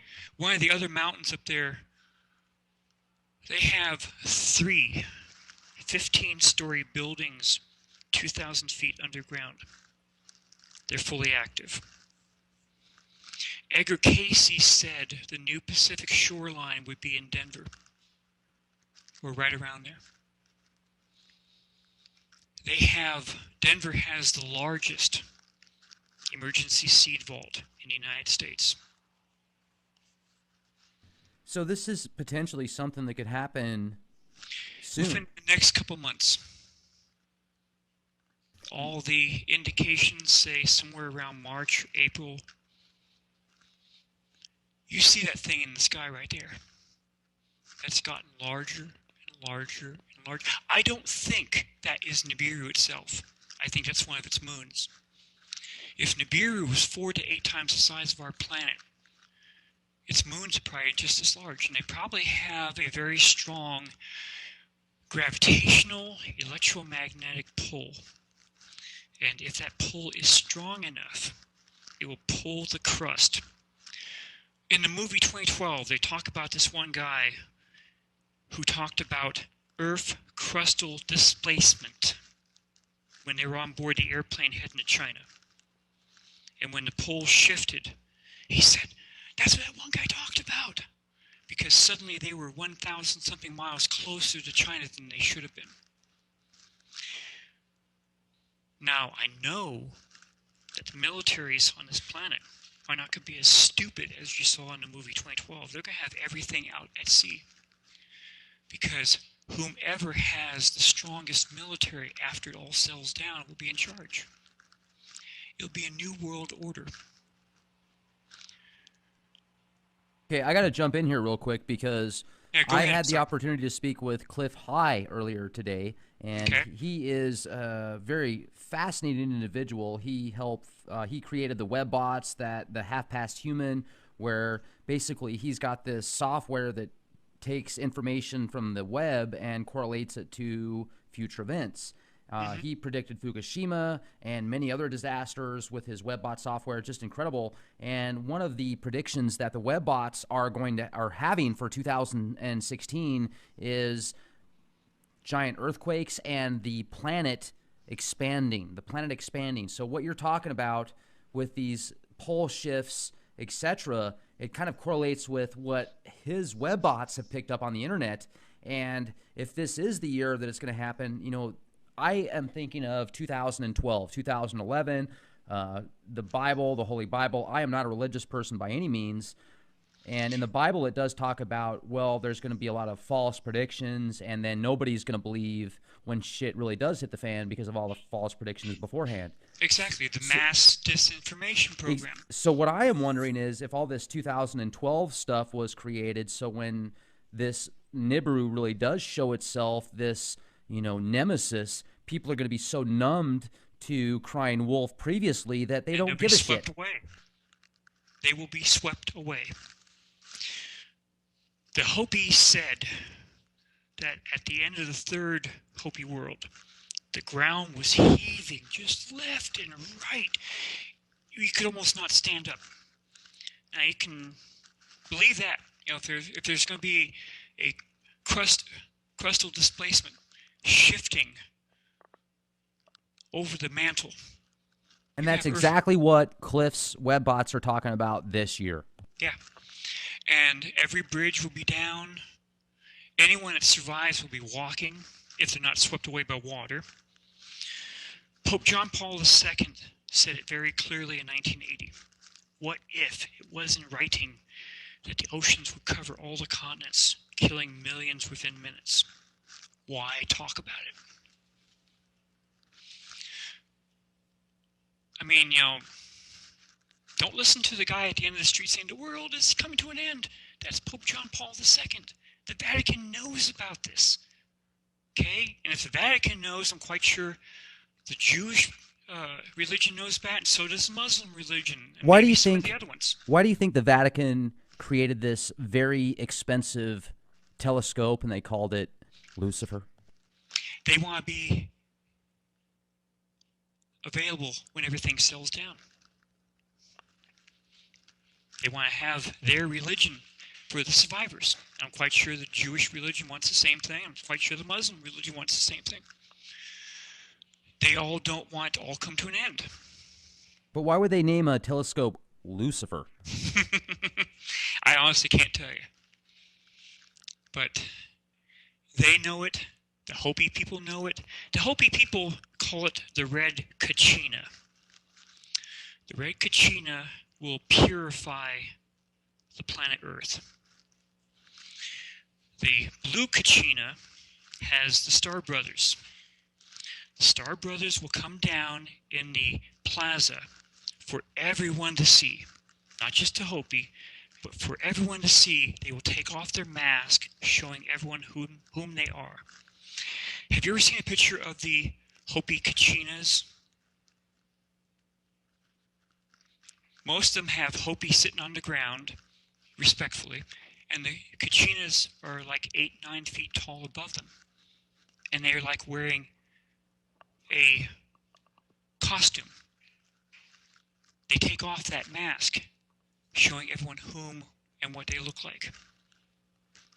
But right behind the blue kachina is the red kachina. The red kachina will purify the earth. It will sweep the earth clean of all the people that weren't saved. Now, the Hopi were always saved by the ant people. They were saved each and every time. They were taken underground or taken somewhere where they came back up later once everything settled down. And You call them the ant people?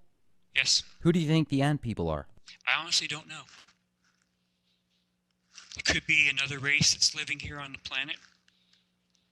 Like I said, ancient astronauts, a couple of the people in there, they say we're talking to at least 50 alien races on a daily basis. Yeah, but when they say we are, and I apologize for interrupting because this is fascinating. I just am bringing up what other people that are listening to this podcast might think in their minds. Sure. When you say we're talking to 50 other races, who is where? I mean, is that the, ultra D, super blue level classified 52nd degree, NSA specialists that are connected with the Andromedan race section of the, whatever? Or who's they? And I'm being facetious here. I'm sorry. Yeah. Dr. Greer. Can't remember his first name right now. No, I know who you're talking about. Yeah, he is. He's very well known within the aspects of extraterrestrials. Yes. He has said many times, and I get a lot of his emails, that we are in contact with at least 50 alien races on a daily basis. That was all started by Eisenhower meeting with the 3 alien races. One was the Greys. The other one was a reptilian-looking race. The other one was a interdimensional race called the Etherians. There was this one guy that was also there. So I can pull that up. All the people swore that they would never talk about this stuff. This other guy, he was there with Randolph Hearst. I'm trying to think of where is this thing and all this different. And he went and he told a friend about it. And he wrote a letter to a friend. Let's see if I can find the stupid thing. It's right here in front of me somewhere. And after he died, his wife found it. And he said he was there. And Eisenhower had a hand-picked team of Western scientists. and their jaws all dropped when they saw a solid mass dematerialize in front of them. I had a friend check on that term. That term was not used until the 1960s when Star Trek came. Dematerialize. A transporter beam. And here he is in 1954 mentioning the same thing. You tell me. Has stuff been kept quiet from us all these years? This one guy came up with this fantastic thing, and it's right in front of me. I know it is. But Do you have any? Do you think you've ever been abducted? I asked that Friday afternoon when I was over at Cosmic Cafe with Eric D. Brown. He brought in a woman named Lori McDonald. She hypnotized me. And she was trying to ask me questions. But this one person called Sonia said it was none of her business. Sonia turns out to be a level 7D Palladian. What does 7D mean? I don't know. And Lori McDonald is trying to research that. Because I've been getting... See, back in the 1970s, I was going on a 10-speed bike ride with my friends. We were going up to Point Reyes. You ride on the left-hand side of the Golden Gate Bridge. Bicycles and walkers are on the right side. I passed the South Tower, no problem. They were doing the refurbishing of the cables that went from the bridge up to the big cable. And they had these huge winches way up in the middle of the bridge. I passed the South Tower, and I saw the winches way up there in front. Then they were right in front of me. So I have no memory of riding my 10-speed from the South Tower to the middle of the bridge. My left hand struck the drum on the huge winch, and it threw me into the roadway. Next image I have, I'm upside down. I have a 35-pound backpack. Because I rode with a backpack versus the side bags on your bicycle. The 35-pound backpack is on the roadway. My bicycle is up in the air above me, and here comes this truck with its headlights. Next thing I know, I'm back up on the roadway, the walkway, on my bicycle. I have no memory of jumping off the bike and running and jumping the 3 feet up off the bridge deck. My friends said traffic never came to a stop. They said it continued to go right through. So here's the vision. I'm upside down in the roadway. Somehow I swing in a half arc back up onto the bicycle path. Traffic never stopped. My left hand was broken pretty badly. I had to go to the hospital for it. The center finger was broken at an angle. My dad tried to talk to the Golden Gate Bridge, and they never returned his calls. So that's a possible abduction. I don't know who, either that or I had 1,000 angels on my back physically lifting me from the roadway and putting me back up on the bicycle path without traffic stopping. And I'm going to try and look into that a little bit further with another session with her. Have you ever checked your blood type? Do you know what specific, like, are you Rh negative, B positive? Not for a long time. I was in the Army briefly in 1978. Had a massive stroke during basic training. They sent me home. Was that after they injected you with vaccines? I hadn't gone that far into it, so I don't think so, no. See, I can't find that guy's letter. He talks about it, where he saw all this stuff and he thought that Eisenhower was going to go public with all of this stuff really soon. And then Majestic 12 put their fingers in everything and stopped him from going public in 1945. And then the thing with the Anunnaki in 1955, that put an end to it right then and there. And all the other presidents have known a little bit. Ronald Reagan went to the UN, and he talked about aliens. You probably have seen that show many times, where if the aliens were to show up right now, suddenly all the religions would come to an end. We would not be calling ourselves English, American, Russian, Hopi. Well, they would probably continue to call themselves Hopi. But we would all be humans. And that was exactly what the Anunnaki did to all the followers of Marduk. With the Tower of Babel, they shifted all of the languages so we could never work together again. Now the Hopi, when they finally got to the New World at the beginning of the fourth Hopi world, the chief asked his god to scatter all their languages. That sounds just like the Tower of Babel, isn't it? Where the Indian tribes would never be able to talk to each other again, including the Pahanas. The Pahanas were the white people. So as they escaped the flood, we were all still talking one language. But then it was scattered by the chief's god. Too many things through ancient history all link up. Things since 1980. They're all linking up. Pope John Paul II talking about this stuff. The remote viewers seeing that we should have all been destroyed by June 1st, 2013. Nothing happening. NASA projecting that the planet Nibiru, as of December 21st, would be 20 astronomical units away, so we wouldn't see it.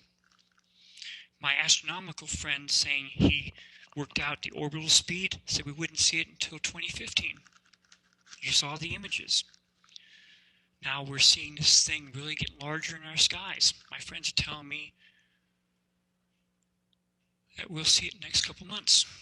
My contact, the 7th level Palladian, she's told me that it will not be as bad as during the Exodus or during Noah's flood.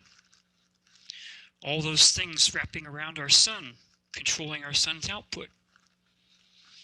Those huge things that were about the size of our planet. They're out there and they're not ours. If they are ours, we have a much higher technological level than we're being told. Something's going to happen. I've been telling everyone that listens to me on the various radio shows I've been on, I'm telling them to all prepare. Prepare for something. Something huge. I don't know what. Something's coming. It's being seen in our skies. I'm not the expert Anunnaki or Nibiru person. I've had to do all my research on my own. I've been posting these photographs. None of the other guys are posting photographs of what they're seeing in the skies. I'm not saying I'm better than them. I'm not saying I'm worse than them. I've been refused off many shows. Been refused to come into various alien stuff like the thing in the desert because I show all these images of the ships coming into our system. But those things are still being picked up by SOHO, stereo ahead, stereo behind, 2015.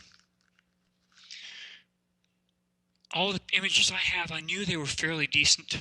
August 23rd, 2013. I had picked up 10 of those ships, either leaving or coming into our system. SOHO was shut down August 24th, 2013. You could not go on it from Hawaii all the way over to England. My friends couldn't believe what I was telling them. It said it was off the air. So I went onto the SOHO thing and I cut and pasted. I imaged the entire screen saying it was off the air and I posted it.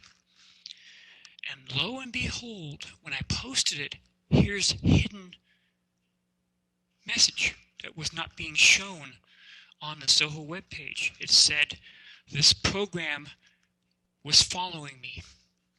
It was going to be keeping track of everything I typed. And there was a name to it. I forgot what the name was right now. So I knew they were after me. They were following me. I've lost 2 desktop computers from viruses. I've lost 15 laptop hard drives from viruses. I went to the Geek Squad with my laptops. First one had 75 viruses in it. The other one had 125. So I know they're following me. They watch everything I put. Everything I put in emails, sometimes the emails show up with nothing. Sometimes they have photos removed off them. Sometimes they have text removed off them.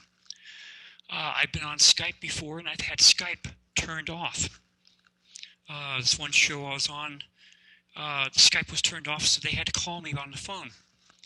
So they told me to type my telephone number. They tried calling it. They said it told them the phone was turned off, but my phone was still on. See, a lot of things are out there. They don't want us to know about it. And I can understand why. They don't want people panicking. I don't want people to panic. You know, we have a front row seat to this thing coming through.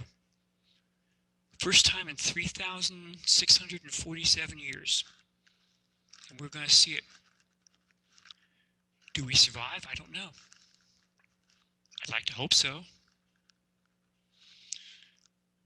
The aliens want the advanced humans to go up to the 5th level. Whatever that means, I haven't the faintest. The last time it came through, the pole shift wiped out almost everyone except for certain societies, and then they had to start all over again. They want the advanced humans to keep going this time. That's why their ships have been doing all the stuff in our heavens over the years. They've been removing the asteroids. Like that asteroid that came down over Russia a couple years ago. It was I remember that. It was followed by a spacecraft which blew it apart. That was seen in the skies. More and more people are looking up in the skies. They're seeing these large glowing things. I don't know what they are. Several asteroids have exploded in the skies over Russia. I've seen the videos that were caught on dashboard cameras over in Yugoslavia, all around the planet. Things are starting to show up in the skies. See, as this thing passes in front of us, whatever it is, its trail, just like Marshall Masters has said, will go over the Earth. So we're going to have a lot of stuff coming down. The ancient tales said that rocks fell out of the sky. The Exodus, Ippur described how rocks fell out of the sky, destroying the palace of the Pharaoh, killing his firstborn. God, it sounds just like the account from the Bible, doesn't it? But that was Ippur's account. And, you know, ancient history has a bad habit of coming right back to us when we least expect it to. I'm quite sure Eisenhower's flunkies went back through all of the ancient accounts and cleaned them. If you go on to Google and you type up Ippur, I-P-U-W-E-R, and go search, every single account that comes up talks about the 9 plagues of Egypt, but it's not real. Ippur is not talking about that. Okay? But no one wants to talk about Ippur's account because of what I mentioned. The Egyptians don't want to talk about the Hyksos. The Muslims don't want to talk about the Israelis. And to keep Egypt nice and quiet with us, we don't push it. But yes, the Hebrews were there. Were the Hebrews the Hyksos? I don't know. The Hyksos were a Canaanite people, just like the Hebrews. Are they the same group? I can't tell you. But a Canaanite race called the Hyksos was chased up into where Jerusalem is now.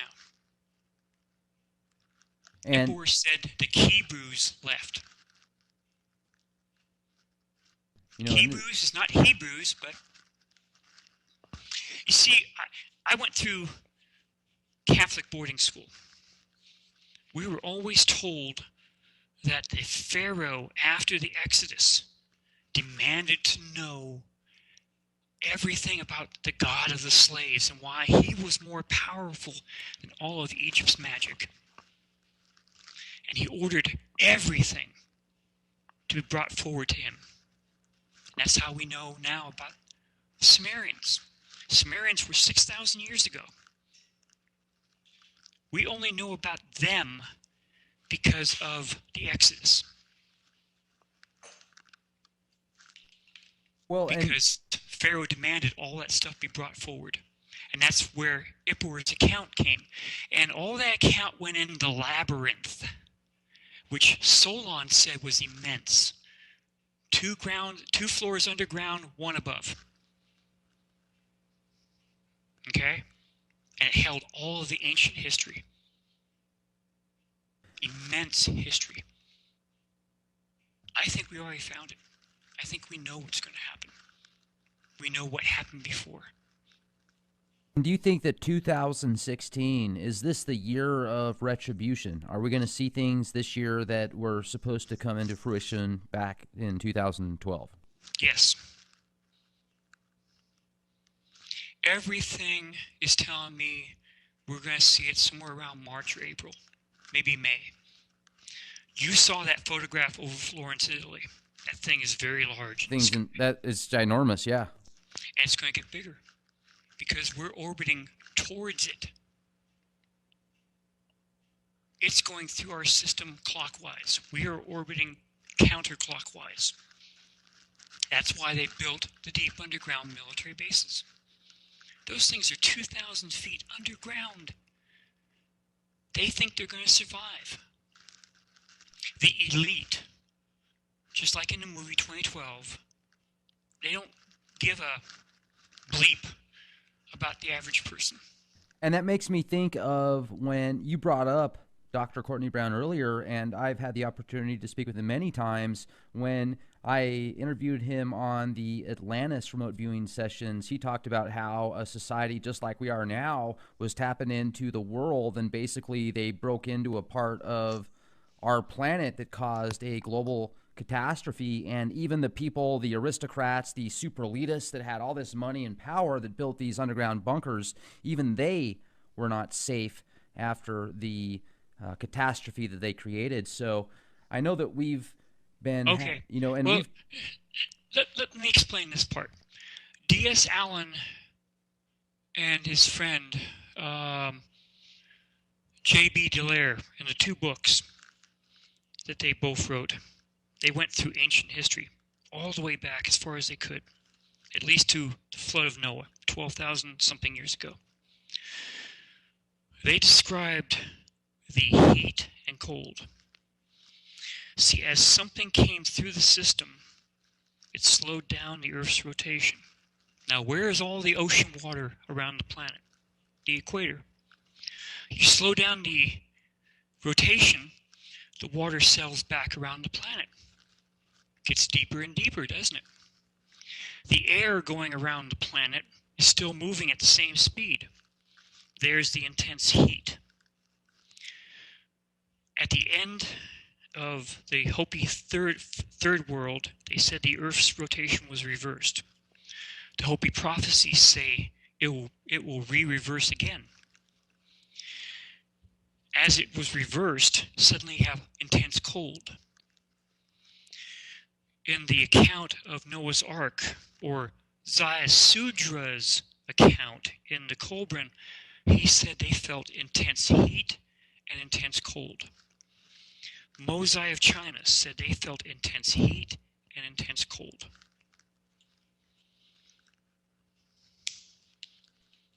And I must say, Robert, this has been, an absolutely incredible podcast. I've had the opportunity to speak with you now for a little over 2 hours, and certainly I hope that we have the opportunity to talk again soon.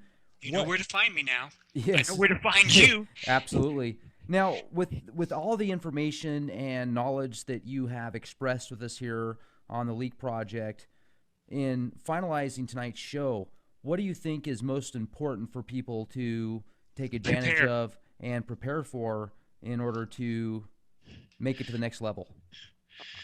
Well, we have to survive what's coming. Something's coming. My contact says it will not be as bad as Noah's flood. She's made that very clear to me. Now, she sounds like a she in my head. She says not to worry. It's not going to be as bad as I thought it was going to be.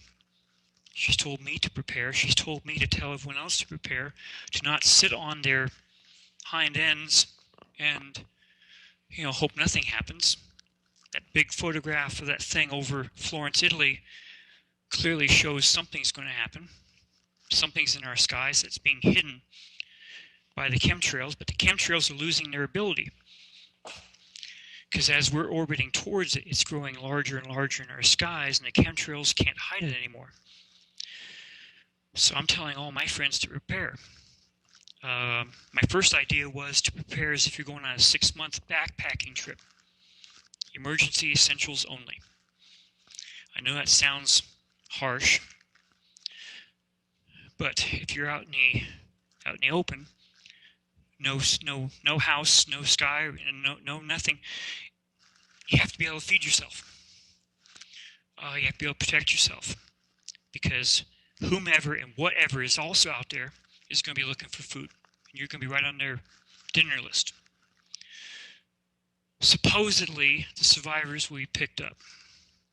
They'll be put into the FEMA camps. Someone has to rebuild stuff, and they're not going to pay you. There's going to be a new world order. My own opinion only. All the dreams I've heard about for the last couple of years, all the ammunition being bought up by every agency, the 3-story train cars being made into prison cells all around the country. They know it's coming, and they think they know how to handle it. I don't think they know how to handle it, because I don't think a pole shift is in any one of their brains. They think it's going to be all simple. I don't think it's going to be simple. They're going to be caught completely off guard. So is everyone else. The Georgia Guidestones said, never let the population go above 500 million again. The Georgia Guidestones were recently updated. I don't know if you knew about that. Someone went to the Georgia Guidestones back in 2014 and knocked out a huge big piece up of one of the stones and put a thing saying 214. Then this group, these two guys came in broad daylight when everyone was sitting there. Georgia Guidestones have cameras, so they should have known who put that block there saying 214. These two guys came in, put a big old ladder up against it, knocked the block off, and in the manner of a Freemason, went down on one knee and started knocking the block apart. Like I said, that huge Anunnaki wall piece with the chain around his neck showing what everyone knows as being like the Maltese Cross or the Templars. The Templars and Hospitallers created the Rosicrucians. Who created the Georgia Guidestones? R.C. Christian. Changed that to Rosicrucians. The Templars also started the Illuminati. The Templars also started the Freemasons. I don't think, in my own opinion again, that the Holy Grail was a cup. I think it's a bloodline. the Anunnaki hybrid bloodline. The Anunnaki have long lives, and they went into each and every royal family, each and every nation, each and every huge corporation, and they've been guiding us.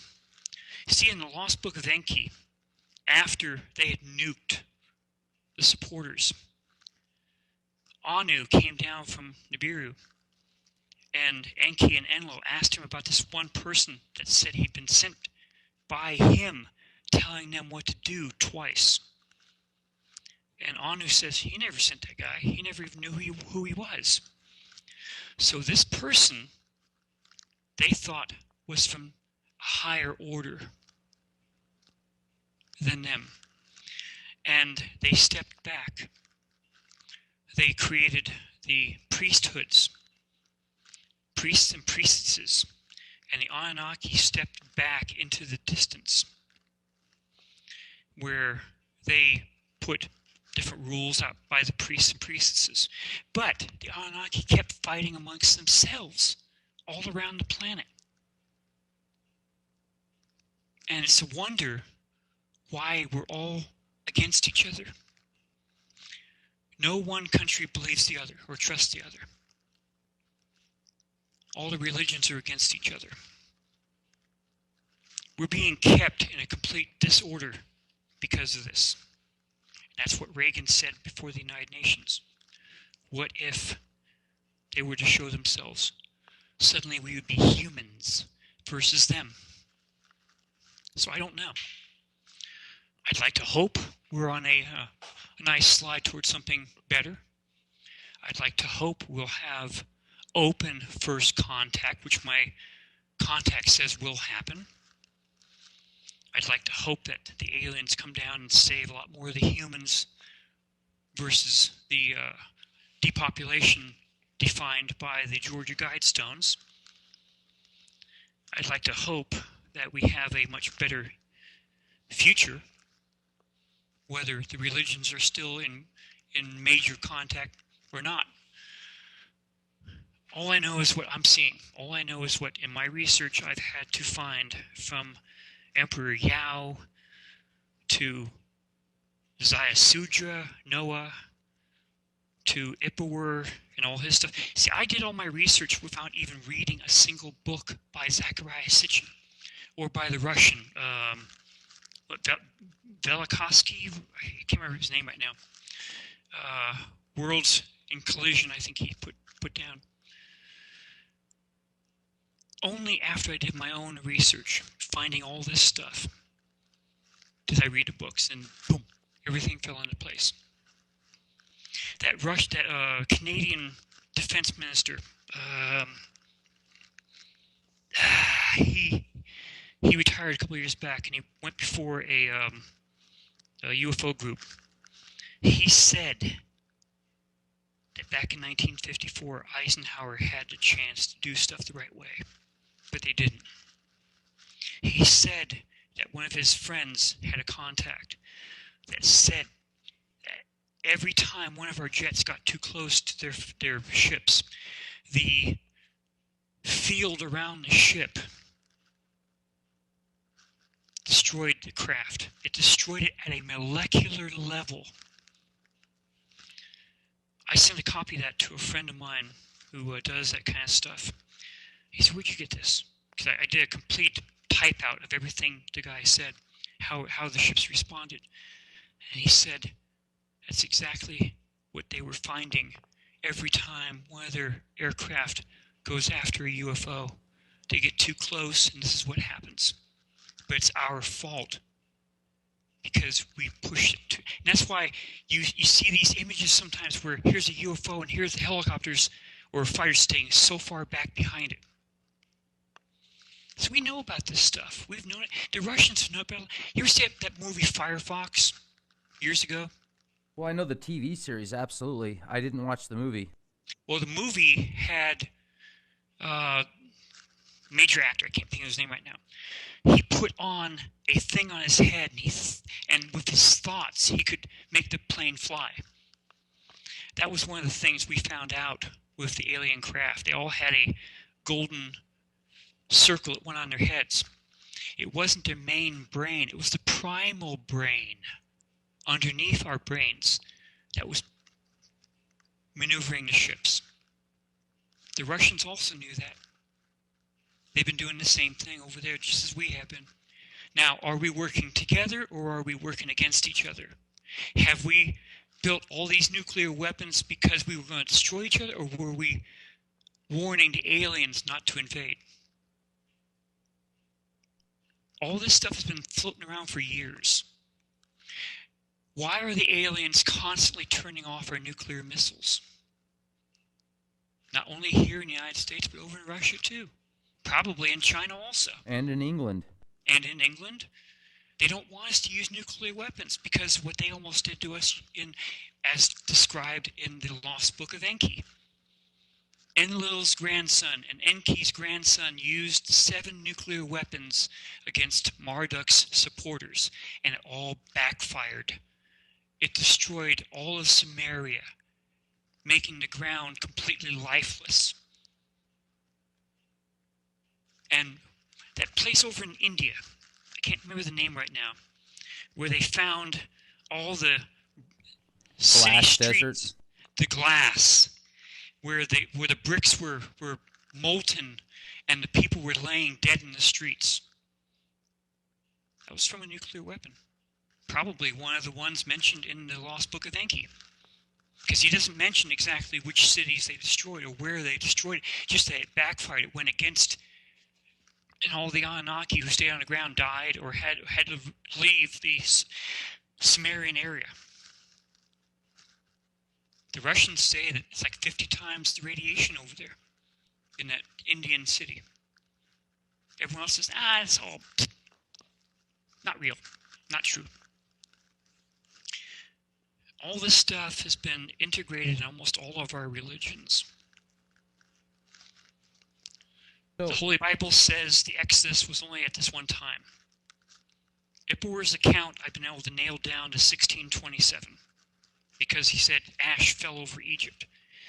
Some other Egyptologists have been working over there in Avaris. Avaris was supposedly the capital of the Hyksos, and volcanic ash was found. So what can I tell you? I'm no doctor, no college graduate. I don't have a BS in anything or a master's degree, but I found all this stuff on the internet, and I've been told to look from one book to the other, to the other, to the other, and boom, that was all the connections right there. The Colburn. And major book, and it could not be touched by all the cronies of Eisenhower because it was all kept secret until about 30 years ago, until they decided to start printing it. I have the hardback edition from Australia, New Zealand. Marshall Masters has the ebook, which has some of the stuff, but not all of it. The hardback edition has much more. And as we're closing this episode out tonight, Robert, for our listeners, if you would please, because you have so much information and photographs, data, evidence that points to what you're speaking of, please give our listeners your website and your Facebook information so if they want to access your data, they can have an opportunity to. Sure. My web page is called starshipsaroundthesun.com. You'll see a lot of the images from SOHO and also that one letter I'm trying to talk about because it's on my page right there. You can also follow me on Facebook, Robert H. Evans Jr. Now you have to send a friend request, and once I accept, then you can see all the stuff going back for several years now. My wife's computer was destroyed by viruses, so she doesn't want to have anything to do with it anymore, but she's still following a lot of the images I'm showing her on a daily basis. I'm picking up. Makes you a little bit interesting, but there's not a thing we can do for it. We can't do anything about it. This thing's showing up in our skies, and there's nothing we can do. We just have a front row seat. Thank you for having me on your show. I saw your show with Marshall Masters. That's why I tried to hunt you down from your Facebook account and then also from your webpage. And then finally got a hold of you. You know, because your show with Marshall Master was pretty good. Marshall doesn't talk about a lot of this other stuff. He does talk about some, and a lot of the other so-called experts, they'll say, I have leaks here, they're telling me this here, but they're not digging up the ancient history that matches this stuff like I have. And unfortunately, now you know about it, including the thing about Pope John Paul II. And then the space probe that was sent out, joint venture from Israel, Vatican, U.S., out to Nibiru. And I sent you the photographs. You have that also in your email. StarshipsAroundTheSun.com, yes. StarshipsAroundTheSun.com, and some awesome information there. You certainly have brought forth a plethora of knowledge and correlations of previous history that connect to what's going on now. I certainly look forward to speaking with you again on our show here at the Leak Project. And please stay safe. Any new information that you have, feel free to send it to us, and I will post it on our website, and we'll make sure to keep this knowledge out there for the masses. A very special thank you to our guest tonight. For all of you that had the opportunity to be here with us, if you enjoyed the show, follow us on YouTube, youtube.com/clandestine-timelord, for the most recent interviews, videos, and podcasts. Or you can check us out on the World Wide Web, www.leakproject.com. Would you like to be a guest on our show? Do you have information that the world needs to see and hear? Send us an email, guestbookings@leakproject.com. Thank you, everybody. This is Rex Bear with Leak Project. Stay safe and be the change you want to see. Good night.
Inside the Borg and free from the hive mind, this is Rex Bear hosting Leak Project.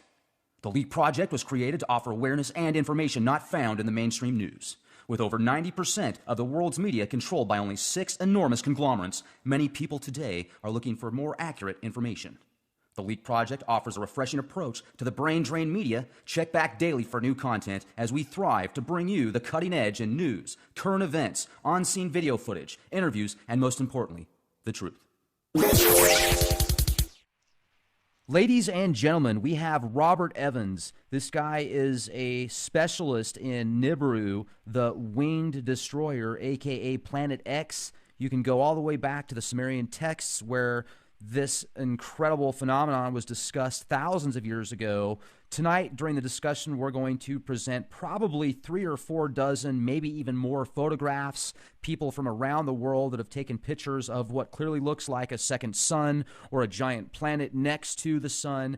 And I have looked at all of these photographs, or most of them, and some of them definitely spark interest in my mind. A few of them I'm certainly not sure about, but we are definitely going to get into this right now. And 2016 is, at the cusp of something big. I've spoken with Marshall Masters several times. He's got a lot of great information on Nibiru. I've talked to the protege of Zachariah Sitchin, and Marshall Clarfield. This guy is very intelligent, and certainly, Robert, your website is fantastic. You've got so many photographs and documents on there and essays correlating to what you feel could possibly be these giant motherships that were taken from the SOHO cameras. You can see it. So just incredible. So I'd like you to introduce yourself and tell us a little bit about what you do, and we'll jump in after that. Really appreciate you coming on tonight with us. Appreciate you having me on. I was born and raised in San Francisco, California in 1959. Went through the public schools. Um, in 1996, I ran for U.S. Congress here in the 12th Congressional District against Tom Lantos. I ran again in 1998. I went to San Mateo College for reserve police officers training. Most of my family's in police work, but I couldn't afford the academy. I started researching, my wife and I started researching Nibiru when it started to show up on YouTube about 2007. Then Google Earth sky had something really weird in its sky, images that were taken in 2007. And I couldn't understand what it was. So I sent the picture to a friend of mine at NASA. I cannot mention his name. And he sent me back a DSS image showing this. I'm going to go to it right now. A DSS image is what you would see if you looked through a telescope by yourself. And let's see, get down here to right. Where is it? On the bottom right corner, here. Can you click off that Facebook tab? Sorry, in fact, no problem. That just makes it more visible. Everybody can see what you're showing better. This is the picture that he sent me back as soon as it loads. And this showed 5 objects right there. 1, 2, 3, 4, 5, orbiting nothing. But a DSS image will not show an infrared image. Infrared, because brown dwarfs can only be seen in the infrared. And let me go there. Brown dwarf star. And NASA imaged this back in 2008. I'm going to slowly be brought up here for you. Let me get rid of Facebook. It's taking up too much of my stuff right there.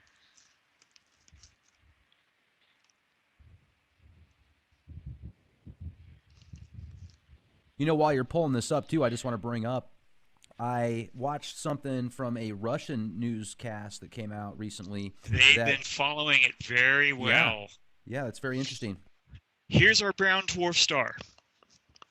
Here are 5 of its 6 planets. It actually has a dwarf planet called Sedna. So if you were to go into your astronomy type thing and pull that up, it will be very interesting. Let me get that photograph again. Let's see. Let me get up there. See, NASA's been leaking this stuff for years. Okay. Now, do you feel that that's intentional, or maybe there's people that just want the truth to get out? So, okay. You, as a whole, you feel that it's intentional. It is intentional. A lot. Okay. How far do you want me to go back? Whatever you feel is pertinent. Let's go there. In Zecharia Sitchin's book, The Lost Book of Enki, the 14 tablets in there, tablets number 9 and number 10, talk about how they knew their orbit through the solar system had been altered. And they knew they were going to be coming close to Earth. They knew that they were going to be coming on the wrong side of Earth. And it was going to be causing a pole shift. There's Sedna. That's a dwarf planet. That's number 7 in the Nemesis star system. Nemesis is a brown dwarf that orbits around our solar system. Planet 6, Nibiru, swings through our solar system with almost this same angle, about 35 to 40 degrees. Eisenhower met with 3 alien races back in 1954 at what used to be called Muroc Airfield, now called Edwards Air Force Base. He tried to have advanced technology treaties. They turned him down. They wanted all of our nuclear weapons. In exchange, they would partially give us advanced technology because they were afraid we'd kill ourselves. Eisenhower distrusted them and told them to leave. And if they showed up again, we'd shoot them from the skies. They offered their help and support with a brown dwarf star and its rogue planet that was going to be swinging through our star system pretty soon. He turned down their offer. During this 2-day meetings, Eisenhower had a spiritual advisor there, Bishop McIntyre, the Bishop of Los Angeles. Born to secrecy. He refused. They wanted him to swear to God he wouldn't mention it to anyone. On his way to Rome, he stopped to get refueled. The men in black forced their way onto the plane and argued with him and wanted him to swear to secrecy. They were taken off the plane. He went to Rome and he spoke to Pope Pius XII and told him everything. Pope Pius was angered because the bishop told him there were 2 races living here on earth that looked just like anyone on the street. He never mention which ones. Pope Pius was afraid that the Catholic Church would lose all of its influence if they ever found out that aliens were here. He put an archbishop in charge of the bishop and started secret meetings with the aliens. Word of this got back to the Anunnaki. We were calling them the Nordics. Eisenhower went to Holloman Air Force Base in 1955. As soon as his plane landed, he ordered the field to be shut down. He ordered the Doppler radar systems to be shut off. According to all accounts, the Doppler radars were what caused the 3 ships to crash around Roswell. The Army got 1 ship, the Navy got 1 ship, the Air Force got 1 ship. The Army's ship had 2 survivors. That's according to Colonel Philip Corso in the book The Day After Roswell. 1 survivor played dead, then tried to run for it. He was shot dead.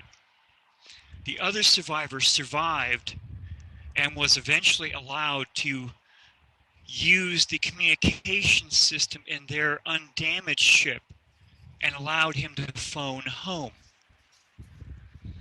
In 1953, the astronomers spotted 3 huge ships heading towards Earth.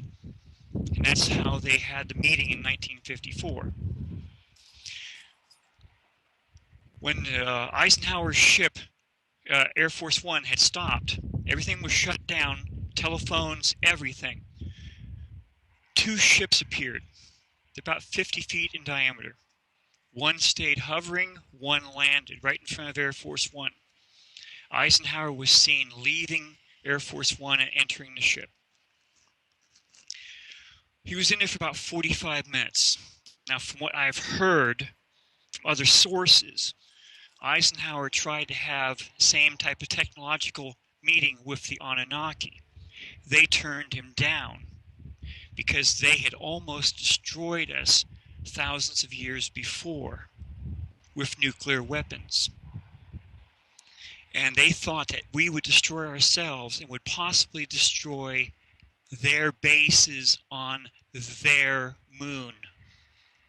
They still considered the moon to be theirs. Let's jump into that for a second. I've got to ask this question because the moon is such an anomaly as it is, where it is, the way that it rotates, the type of materials that were supposedly taken from there, why we haven't really been back since the late 60s, early 70s, or whatever. What do you think that the moon actually is, and do you feel that there's probably bases, or maybe are they there now, like on the dark side of the moon? Okay. According to Colonel Philip Corso, the surviving ET told the powers that be that they had bases on the dark side of the moon. And if you've ever read the book, the Day After Roswell, it explains it in the book. It explains how they took everything off the dead aliens and they took everything out of the ship and you know, turned it over to different companies. And that's how we have fiber optics. That's how we have infrared vision. That's how we have computer chips. That's how we have lasers and a whole bunch of other stuff. Now, the photograph you're seeing right there, that is from 2008, showing the planet Nibiru. And all those circles around it are its moons. Now, I have to be honest with you here. The planet Nibiru orbits between Jupiter and Mars. There's no way in heck we could be seeing the planet Nibiru in our skies. I think that what we are seeing, what was seen thousands of years ago, Wormwood, the destroyer, Doom shape, is one of its moons. And I think that's those orbits you're seeing right there. See a brown dwarf and its planets, and okay. Eisenhower set a lot of things in motion after they left. First, he didn't want anyone at the White House to talk about aliens or spacecraft ever again. And as he was leaving office, he had a televised part where he was actually telling the people to not trust the military industry because they had their fingers in almost everything. At least that's what everyone took from it.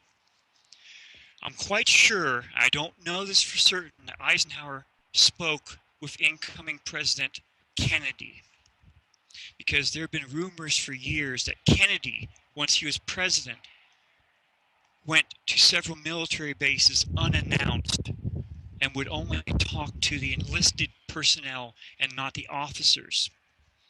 And at one point, the BBC did a nice article about 10, 15 years ago, Kennedy and the Aliens, or something to that name, where they found 2 notes from Kennedy's table saying he wanted this stuff on his desk before he came back from Texas. And what happened in Texas?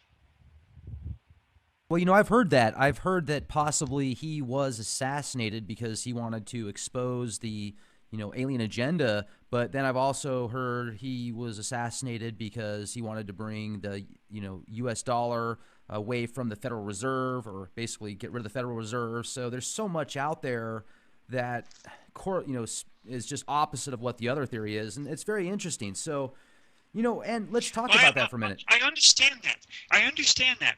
And if once he talked to the Anunnaki in 1955, and he knew what was going to happen,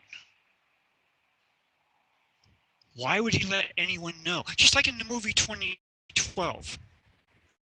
I know Marshall talked about that, okay? There was that nice, beautiful part where you had the Chinese monk up in his monastery. Yeah, I remember. Wind, and he feels the wind, and he turns around. Here comes the oceans over the high Chinese mountains. That's from Emperor Yao, where this caused the oceans to top the high mountains of China. And it took them 13 years to drain the salt water from the high mountain valleys back down to the rivers. And he had to send out 4 teams to find out where north, south, east, and west was. That's a pole shift. I'm sorry. Pole shift. Now, in the Colburn, there's the account in there that looks like it just came out of the Lost Book of Enki. Enki was told by Enlil to not tell anyone about Nibiru was coming close because they knew it was going to cause a huge flood. Enki disobeyed. He went down to his son, a hybrid Anunnaki human. His name was Sudra. That's the other name for Noah. Sudra went before the king and said, this is what's going to happen. The king wanted to build the ark or whatever down at the waterline. He said, no, no, no. We have to build it way up near the mountains so the water will come up to it. Now, I sent you a copy of that. It went into great detail how the ark was built. In 7 days, it was built. It was almost 1,000 feet long. It was a big square type box. And I remember the show years ago where a team went up to Ararat. And I'm going to show you the pictures here in a second. Hold on. This one team went up there and they found it. And they actually got, something went wrong with the cameras. And they drew drawings of it. And it is split in half. And there was 3 decks inside. Now, Sudra describes exactly how the ark was built. 3 decks high, cut in between where you have 6 decks and another deck above. And each deck had cisterns that were tarred inside and out on all 6 decks. Now, you cannot drink from a tarred cistern. They were ballast tanks. In the Lost Book of Enki, he details it very clearly how Sudra went in there, and in the account from the Kolbrin, it says exactly who went on board the ark. The king and his family, and one person from each and every trade. I know I sent you a copy of this. How to make beer, how to work